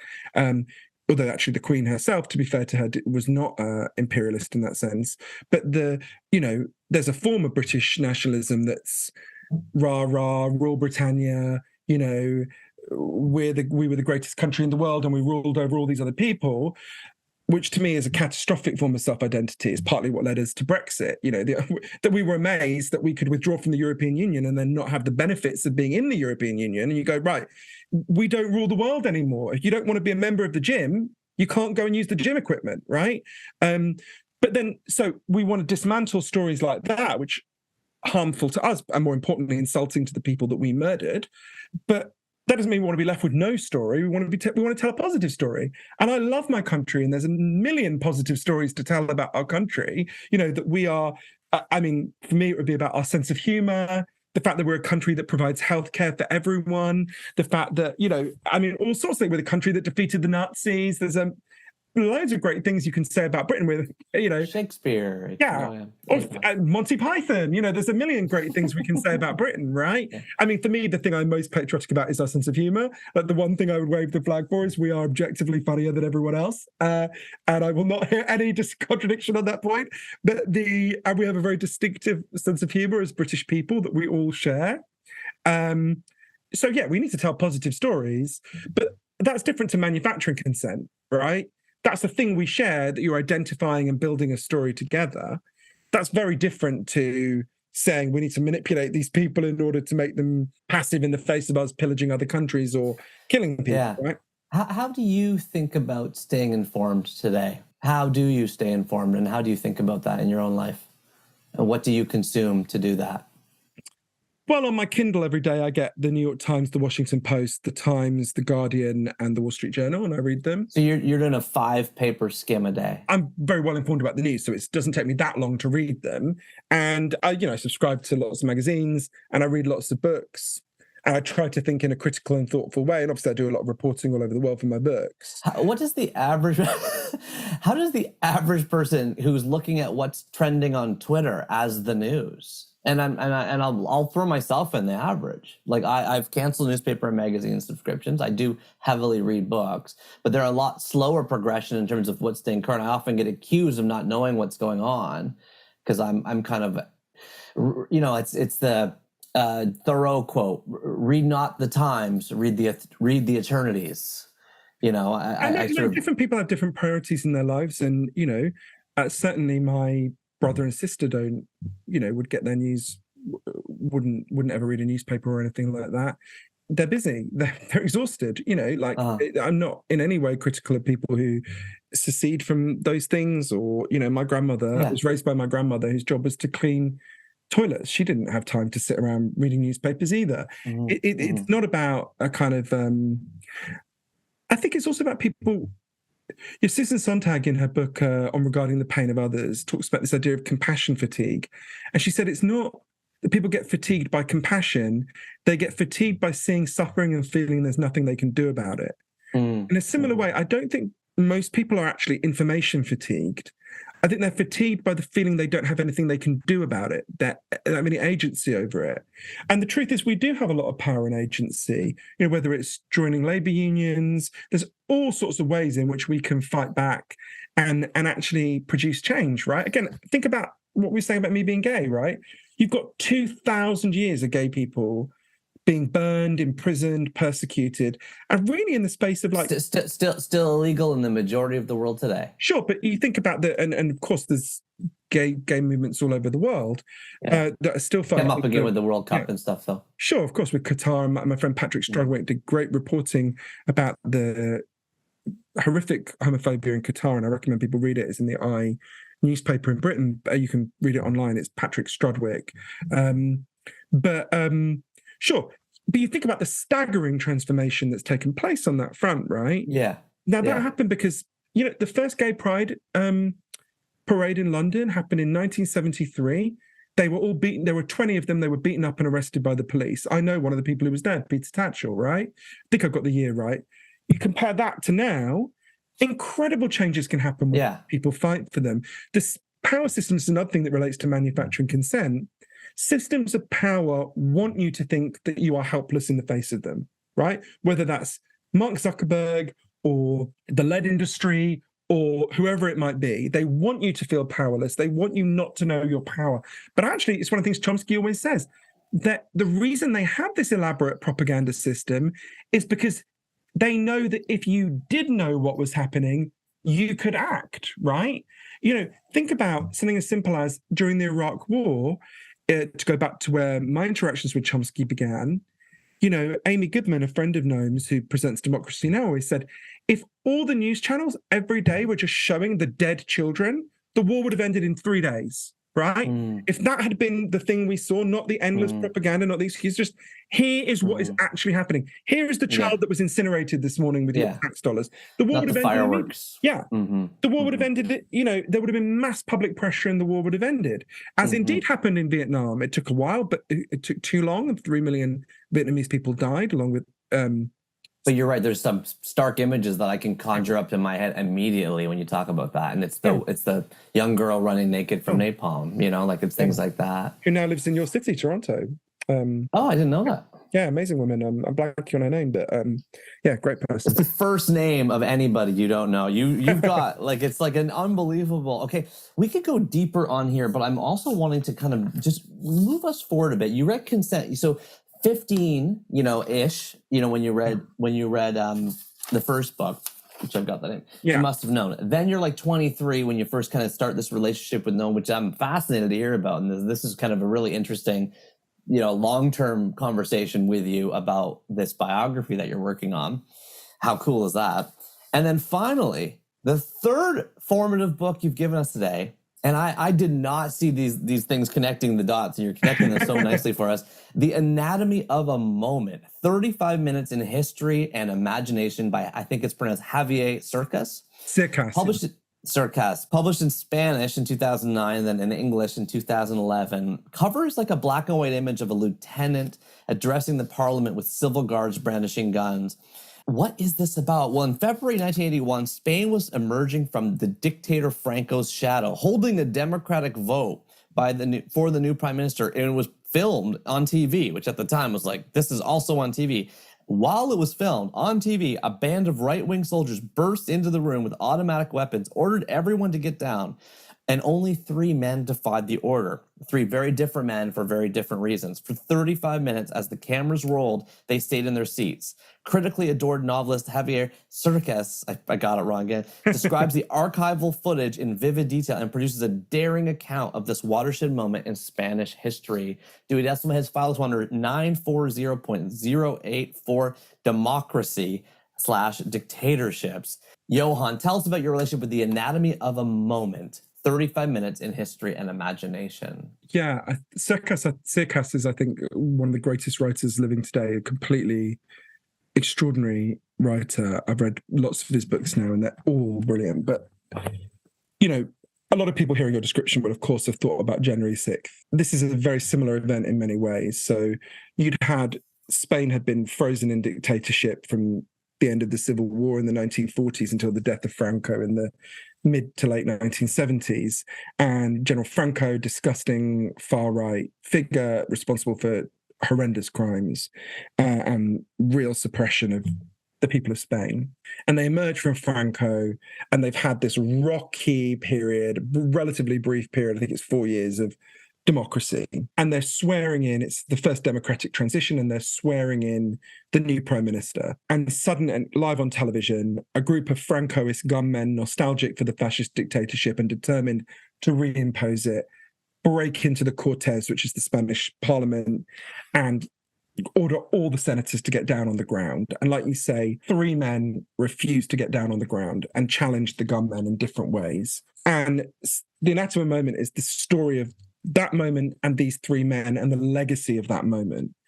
And I mean, it's an astonishingly powerful, it's a novel, but it's based on very tightly on factual events.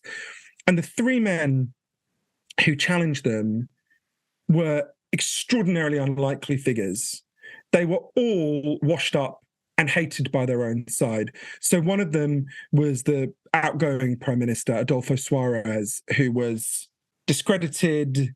The country wasn't doing well, kind of hated, had been sort of in the right-wing camp, had sort of was seen to have not really done a very good job at all. There was the communist leader, Santiago Carrillo, who was despised by his own side. He'd cut a deal in order to persuade them to re-legalize the Communist Party. He had cut a deal that said that the communists would not in any way try to get justice for the enormous crimes against communists that happened during the Civil War. So hated, despised by his own side, washed up. And the other one was the deputy prime minister, Gutierrez Malado, who in some ways is the most unlikely of all. He had been quite close to Franco. He was a Francoist. He'd been a very senior military figure. And these 3 men, all the other senators get down on the ground, more than 100 of them. And these 3 men just will not go along with the coup. And it's interesting. So they challenge it in their different ways. Malado was just incensed by the insubordination of it, right? It's just like, no, we have a military chain of command. And he's a very old man at that time. I think he was in his 80s. Just says, stand down. These are not your orders. Stand down. And these 3 men, what Cercas then does is kind of pull back and tell the story of these 3 men who hated each other.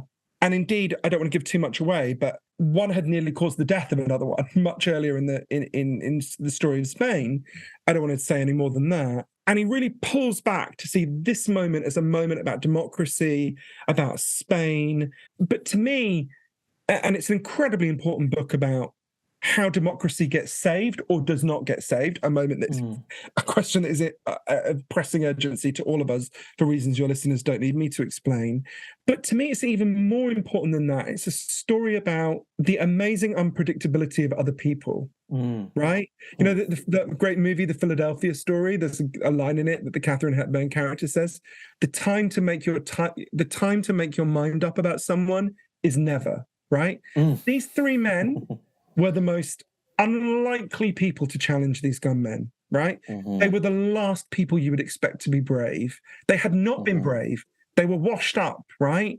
They did the right. You never know who will do the right thing. I think about January the 6th. I, for reasons all your listeners I'm sure can guess, loathe Mike Pence. Every single thing he's done in his life, I detest. He's a vile homophobe. He stands for all the things I dislike. And yet, there was one moment when we needed Mike Pence to do the right thing, and he did it. You never know.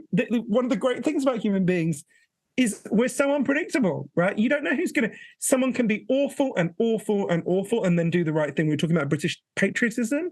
Winston Churchill was a wicked man who did terrible things in what were called Britain's colonies. Really terrible things. And yet at one moment, he did absolutely the right, brave, and necessary thing when almost no one else around him did, in terms of resisting the Nazis. So you never know.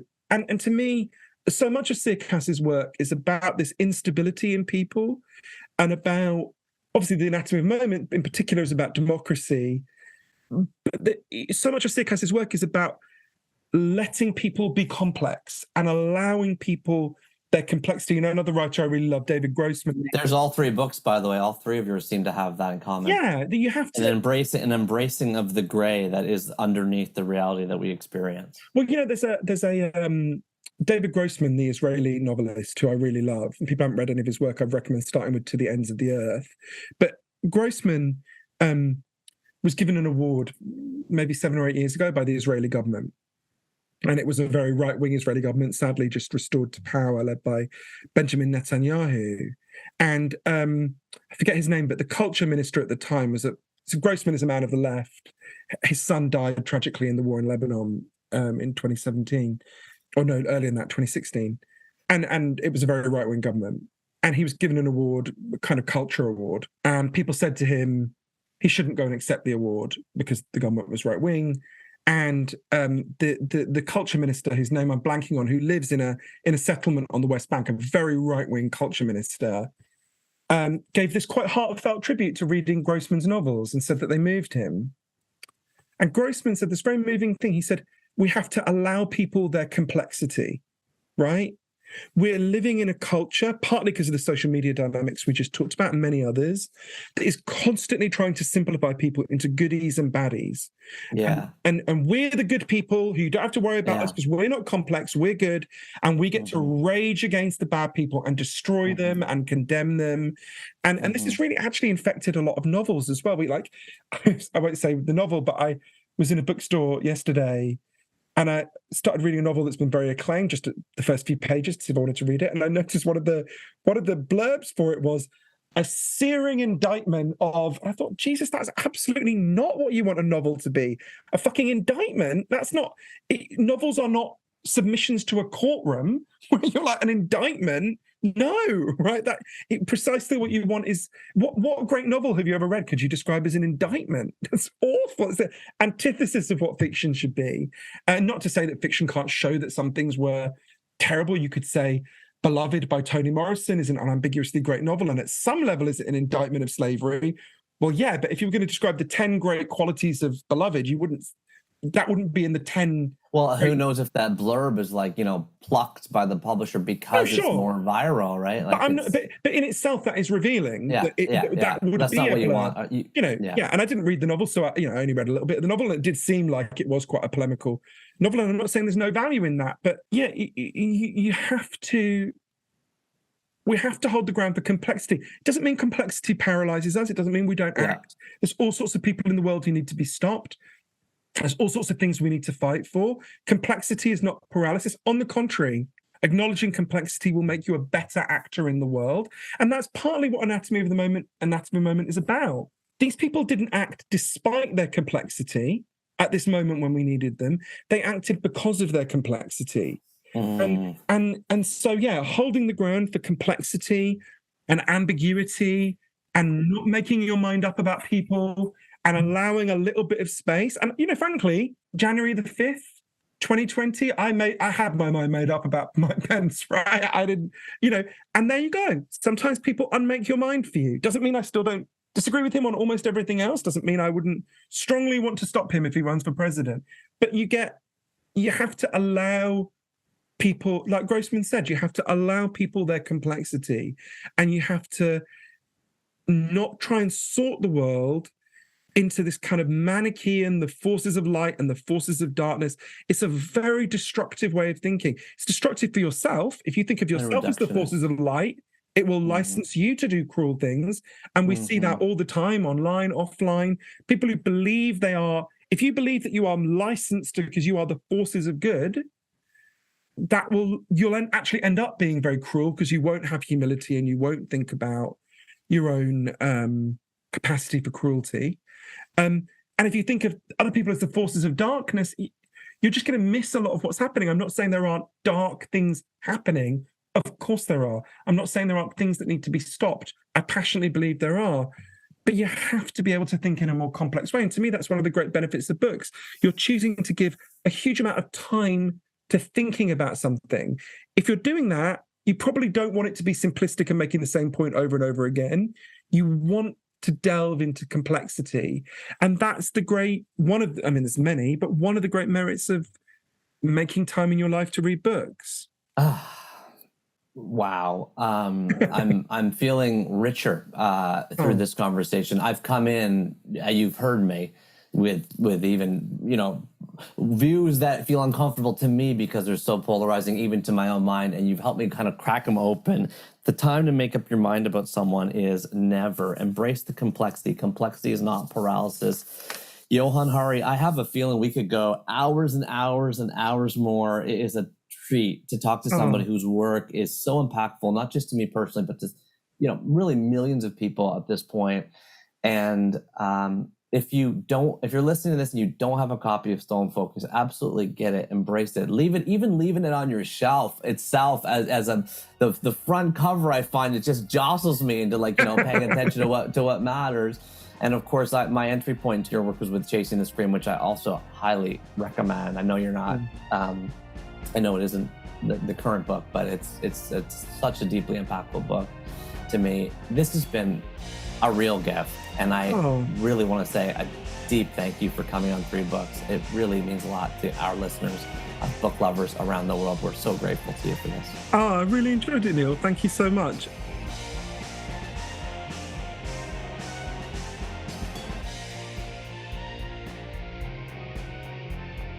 Hey everybody, it's me, just Neil, hanging out on my own here with you, listening back to the wise and powerful Johann Hari.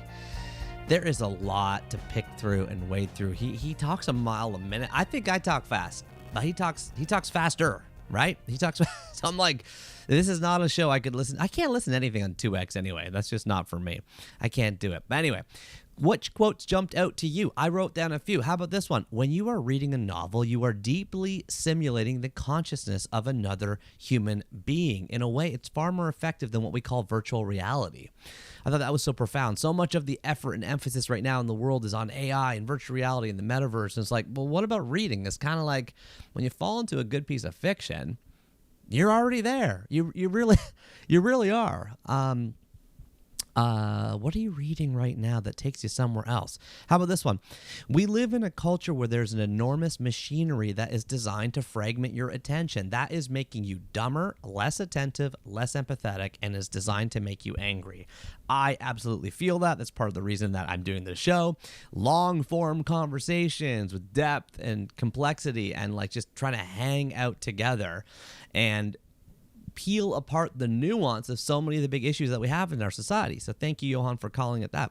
How about this one? Being chronically interrupted is, in the way many of us are, is twice as bad in the short term for your intelligence as getting stoned if you are a chronic stoner. That is fascinating that we are, we have, this is the guy that wrote Chasing the Scream. This is the guy that's kind of taken apart the war on drugs and done so in a really, really thoughtful manner over the last 100 years or even before that. And based on his research, what's happening to our attention is worse for us than getting high. Here's one. All of this AI, all of these algorithms, all of this genius in Silicon Valley is designed for one thing and one thing only, which is to figure out how to get you to pick up the app as often as possible and scroll as often as possible. And this is the kind of like argument that we have right now in society around late stage capitalism, right? Like capitalism taken out to its nth degree is potentially bad, right? I grew up a capitalist, meaning that I grew up in Canada, a democratic capitalist society throughout the 70s, 80s, 90s, like believing that anybody can start anything and start a business and make it go of it. And if you work really hard and you have a good idea and you kind of put your pedal to the metal, like you can succeed. And in our society, in our Western society today, there's more, I think Nassim Taleb calls it ergodicity. I might be saying that word wrong, but it means like the ability of you to go from, say, like the second bottom quintile of income and sort of socioeconomic status to like the second highest quintile. It's like it's greater in capitalist democracies than anywhere else in the world, meaning that your ability to kind of move through the rungs of society is more up to you. You can do more. Otherwise, in some places, it might take 7 generations for your family to like kind of work its way up. So there's a lot of benefits here. But in this book I'm reading today, which is called The Age of Surveillance Capitalism, my review of it should come out in the March book club. So if you don't already get my book club, please sign up, neil.blog/newsletters. I send that out the last Saturday morning of every month.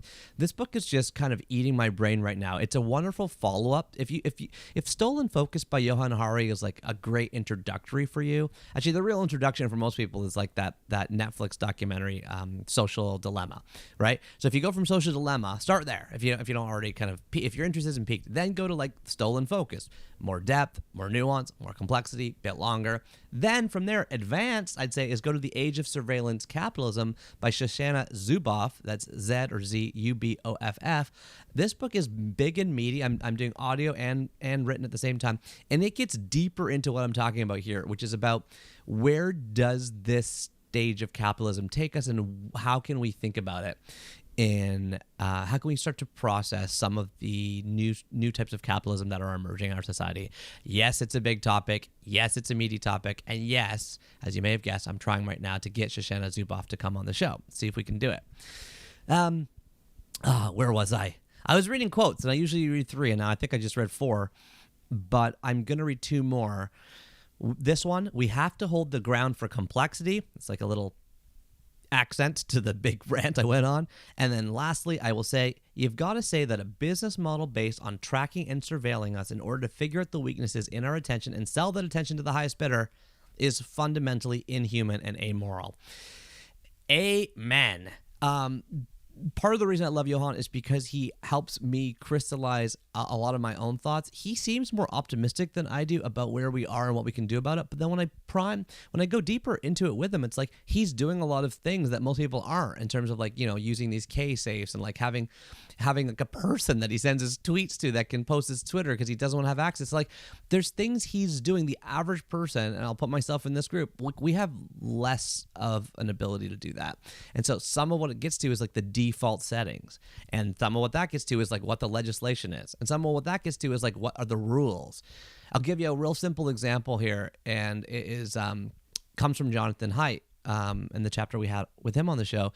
Social media shouldn't have a minimum age of 12 and 13. Right now, you can get on TikTok if you're 13 years old. There's no limits on how long you can spend on it. There's no limits for the time of day you can spend on it. You can be on it TikTok at 13 years old, right? And as you probably know, that's horrifying. There's a lot of terrible stuff on there, and it's like crack for your brain. In China, where TikTok is manufactured and invented and kind of run by partly owned by the Chinese government, they have rules. You can't get on TikTok unless you have the signing authority of an 18-year-old or above, someone over 18. 2, TikTok doesn't work across all of China from 10 p.m. to 6 a.m. They shut it off at night. The whole app doesn't work. It has a different name over there. The app's not called TikTok, but it's run by the same company. It's the same app. And then 3, so the minimum age is different, the overnights is different, and then the content's different. They also have said that for under certain ages it has to be all educational. So you see, in China where they make this stuff, they know it's bad for you and they're putting rules around it. But the same product exported over here, it doesn't have the same rules. I don't have 13-year-olds in my family yet, right? But I'm starting to sort of really come hard down on this, and I'm starting to get passionate about it, and you can hear it in my voice because I will soon. And it doesn't matter what I have. It's about what's good for our society. If we have 13-year-olds just feeding from the fire hose of TikTok and not reading books, we're gonna have problems. We're gonna have problems.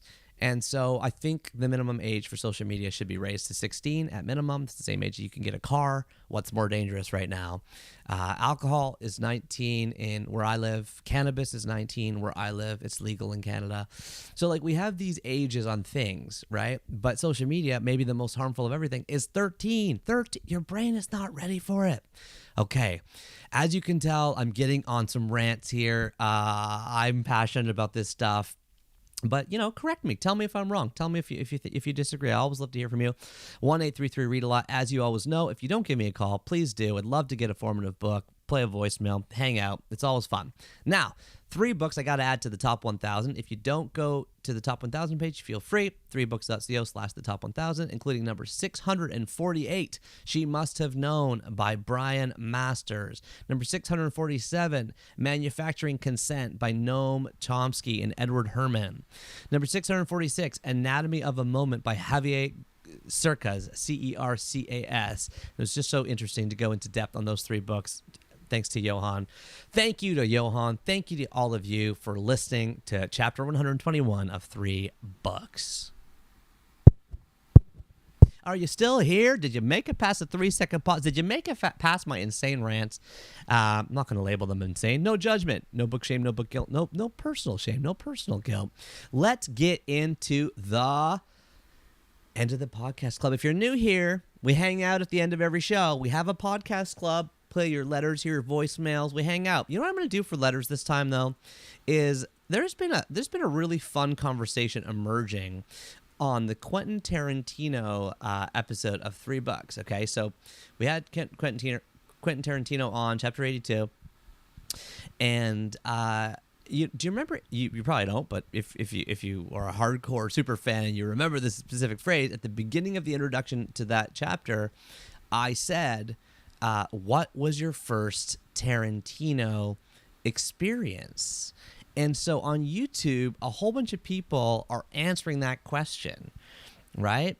Like Pliskin 1981 says, I saw Reservoir Dogs twice in the movie theater. In the fall of 1992 at a little art theater in New Jersey. Then the second time in the winter of 1993 at the Fulton Theater in Pittsburgh. It was a midnight show during a huge snowstorm with me and 6 of my friends trekked through the streets of downtown Pittsburgh into a movie theater where our lives were changed forever. It's been magical, and I've been a huge Tarantino fan since the beginning. Darantino, some funny name. My first Tarantino experience was also Reservoir Dogs opening weekend with my girlfriend at the time, Deborah Myers. There were maybe 6 other people in the theater. She walked out at the ear scene. I waited until midway through the Mr. Orange backstory to get up and go retrieve her from the lobby, assuring her that Mr. Blonde was dead and there would be no more violence. I don't think this counts as a lie since I had no idea how the movie would end. Unfortunately, Deborah didn't see it that way. Thank you, Quentin Tarantino, and I mean that. Okay, that's funny. My first Quentin Tarantino experience, says Jimbo, 93, was watching True Romance. I was 6 years old. It was 1998. Then Pulp Fiction, which, by the way, he wrote True Romance and didn't direct it, for those that didn't know. Then Pulp Fiction. I said Dogs at some point, but I didn't sit down and enjoy it until I was 17. The first one that really hit me was Kill Bill because I loved kung fu movies, and I remember sitting in a nice hotel room and ordering it after I had a fight with my mom.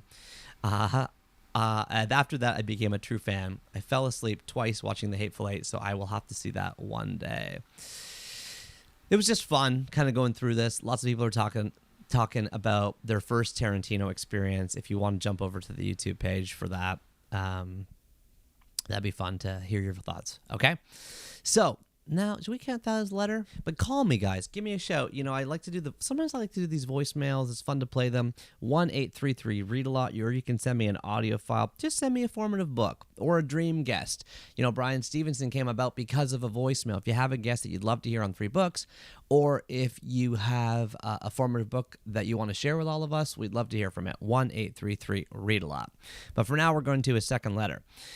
Julie Julie says, Neil, I am a huge advocate for your 2-minute mornings. I started my first journal in 2018. I have used at least 6 of them, and I cannot imagine my mornings without this book. I started using 2-minute mornings during a very difficult time in my life, and these 2 minutes became an anchor for many challenging years. I carry that yellow book with me everywhere I traveled, and I faithfully use your method to stay focused on the good. It truly was a life-changing morning routine for me. I have 3 young boys, and we are all huge fans of your work. I have found 3 journals in this picture, but I have a lot more. And so Julie has sent me a photo of a pile of 2-minute mornings with like scuffs and scrapes on them. For those that don't know, I created this journal in 2017 based around a morning practice where I answer 3 prompts every single day. I will let go of, I am grateful for, and I will focus on. So this practice, I shouldn't say every single day. I do miss sometimes, and then I get back on the horse and I forgive myself. I just keep going. It's not about doing it every day. It's about just being better than before. So let me just take away that pressure point, okay? But some people, like Julie, have used 6 books because each book has 6 months worth or 180 pages in it. Right? That makes sense? 180 pages? Yeah. 180 pages. We could have made it 360 pages, but then it's like way too thick. So, and not everybody does it every day. And by the way, the address at the top, or the date at the top, I purposely wanted to be line/line/line. Purposely so that when you miss a day, you don't feel pressured. Okay? So, Julie, I have signed you a copy of 2-Minute Mornings from me, and I will be mailing that to you after this show. Thank you so much for the letter. Okay. And now it is time for the word of the chapter. And for this chapter's word, we got to go back to Mr. Johann Hari. Here we go. Disembodied non-binary. This is not some immutable part of modern life. If you and me sat down and smoked a fat spliff together now, Neil, and we got stoned, unfairly slandered my father, you stared longer at the mangled car wreck than you did at the pretty flowers on the other side of the street. Karen was a fucking skank at that party, and her boyfriend's a prick. Angry, vicious, condemnatory people are pushed to the front, but we ignored her and mansplained her out the room. You learn to muffle criticism of people like the owners and the advertisers. It was hedged with caveats in a way that you rightly never caveat to exaggerate the crimes of the Soviet Union because they were so immense and so depraved. Oh, yes, indeed. Mr. Johann Hari gets our famous word cloud treatment. We began this tradition back, I want to say 2018, 2019 with Mr. Rich Gibbons. And since then, whenever we have a particular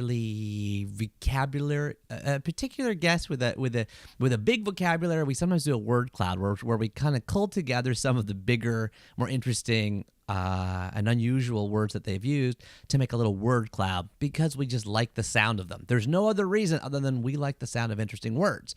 How else are you going to learn new words unless you play a bunch of them together and talk about them? Now, since Johann Hari came into our purview via Dr. Andrea Sereda in chapter 49's pick of the book Chasing the Scream, which is all about the war on drugs, I think it makes sense to pick the word spliff. Don't you? That is Johann's kind of thing. Spliff. Spliff. And according to Merriam-Webster, it means the 4th definition of a joint, which is a marijuana cigarette. But really, where did this word come from? I don't know. There's a lot of stuff out there. It's pretty complicated. The basic gist of it is there isn't really a definition there isn't really an etymological definition for this word, but we can kind of coax something together here. If you go to Urban Dictionary, spliff is an old school term originally referring to any joint where you might have to split the difference, in quotes, between tobacco and cannabis. It can be flour or hash that is mixed with tobacco. Maybe it's because you only want to smoke a little bit of weed but don't want to roll a pinner, or because you have a little bit of weed and don't want to roll a pinner. Or because you have only a little bit of weed. As the term became popular and the availability of weed became greater, the term began to incorrectly refer to pretty much any type of joint, with a crutch or not, cone or not. For example, man, you gotta smoke, we break open for a spliff? I've only got papers, but don't want to smoke all my weed in a joint. No, but I got a Philly if you want to roll a blunt. Man, I said I didn't want to smoke all my weed at once. Okay, that quote makes no sense. I don't know who wrote this. I don't even know if Urban Dictionary, the tribe has spoken. 412 people give this a thumbs up. 67 give it a thumbs down. It is the most popular definition on the site. But what about Wiktionary? Wiktionary says that the etymology is from the Jamaican Creole, possibly a blend of split, referring to the ready-made wrap, and whiff, referring to the smell of the smoke. So split means a ready-made wrap, or I guess a rolling paper, and whiff means the smell of the smoke, according to Jamaican Creole. That doesn't seem to have much good source on it. What about theflowerpot.la? Well, a spliff is any blended smoke, though the term most commonly refers to a combination of cannabis and tobacco. Interesting. Consumed around the world, the terminology is used to describe spliffs and other herbal cigarettes with an array of interesting origin stories. The word joint was traced back to the French adjective meaning joined, past participle of the word joindre. The term spliff reportedly originated in Jamaica and the West Indies, referring to a marijuana cigarette with no tobacco. It spread to the UK and Europe, and the word almost always refers to smoke combined with tobacco now. Is it getting murky? Is it getting confusing? What about Edom Online? We've always hung out with Edom Online. The whole point of, I have this thing on trust that I've been working on for a while, which is go all in, show all in. If you do one thing really, really, really well, like Craig's Cookies, which I talk about my South by Southwest talk, well, you got to be good at it because you got nothing else. You're burning the boats. You're all in on this, right? So Edom Online is literally just an online dictionary that specializes only in etymologies. That's all they do. Word origins. They say spliff is a noun describing a conical cannabis cigarette, a West Indian word of unknown origin. So they are refusing to put their name on the hook for this, right? What about Stack Exchange? They say spliff is a portmanteau combining the word split with the word spiff. Like split meaning divided, or spiff like well-dressed. A quality cigarette rolled with both tobacco and marijuana, initially popular on Europe's Iberian Peninsula. Now it has been adopted to mean any high-quality or well-rolled marijuana joint. Okay, Johann, you have taken us down a rabbit hole where we have spent now a couple minutes talking about the word spliff. The most intriguing definition of all, I think, I mean, that's kind of how definitions work over time, is probably the one that comes all the way back from that portmanteau. The portmanteau, is that the right word? Not split and spiff, but the West Indian origin. Who knows? Oh yeah, Jamaican Creole, ready-made wrap, split, whiff, meaning the smell of the smoke. Who knows what is the origin on this, by the way? It says Richard Alsop and Jeanette Alsop have this as in the 1996 Dictionary of Caribbean English Usage Words by the Oxford University Press. Okay, we're gonna go with this. It has been fun, with or without a spliff, hanging out with you today, talking to Johann Hari, talking about how we can regain our focus and our attention. The resistance goes on. We are waging the battle every single day. By listening to 3 books all the way to the end, you are certainly part of the movement. Until next time, remember that you are what you eat and you are what you read. Keep turning that page, everybody, and I'll talk to you soon. Take care.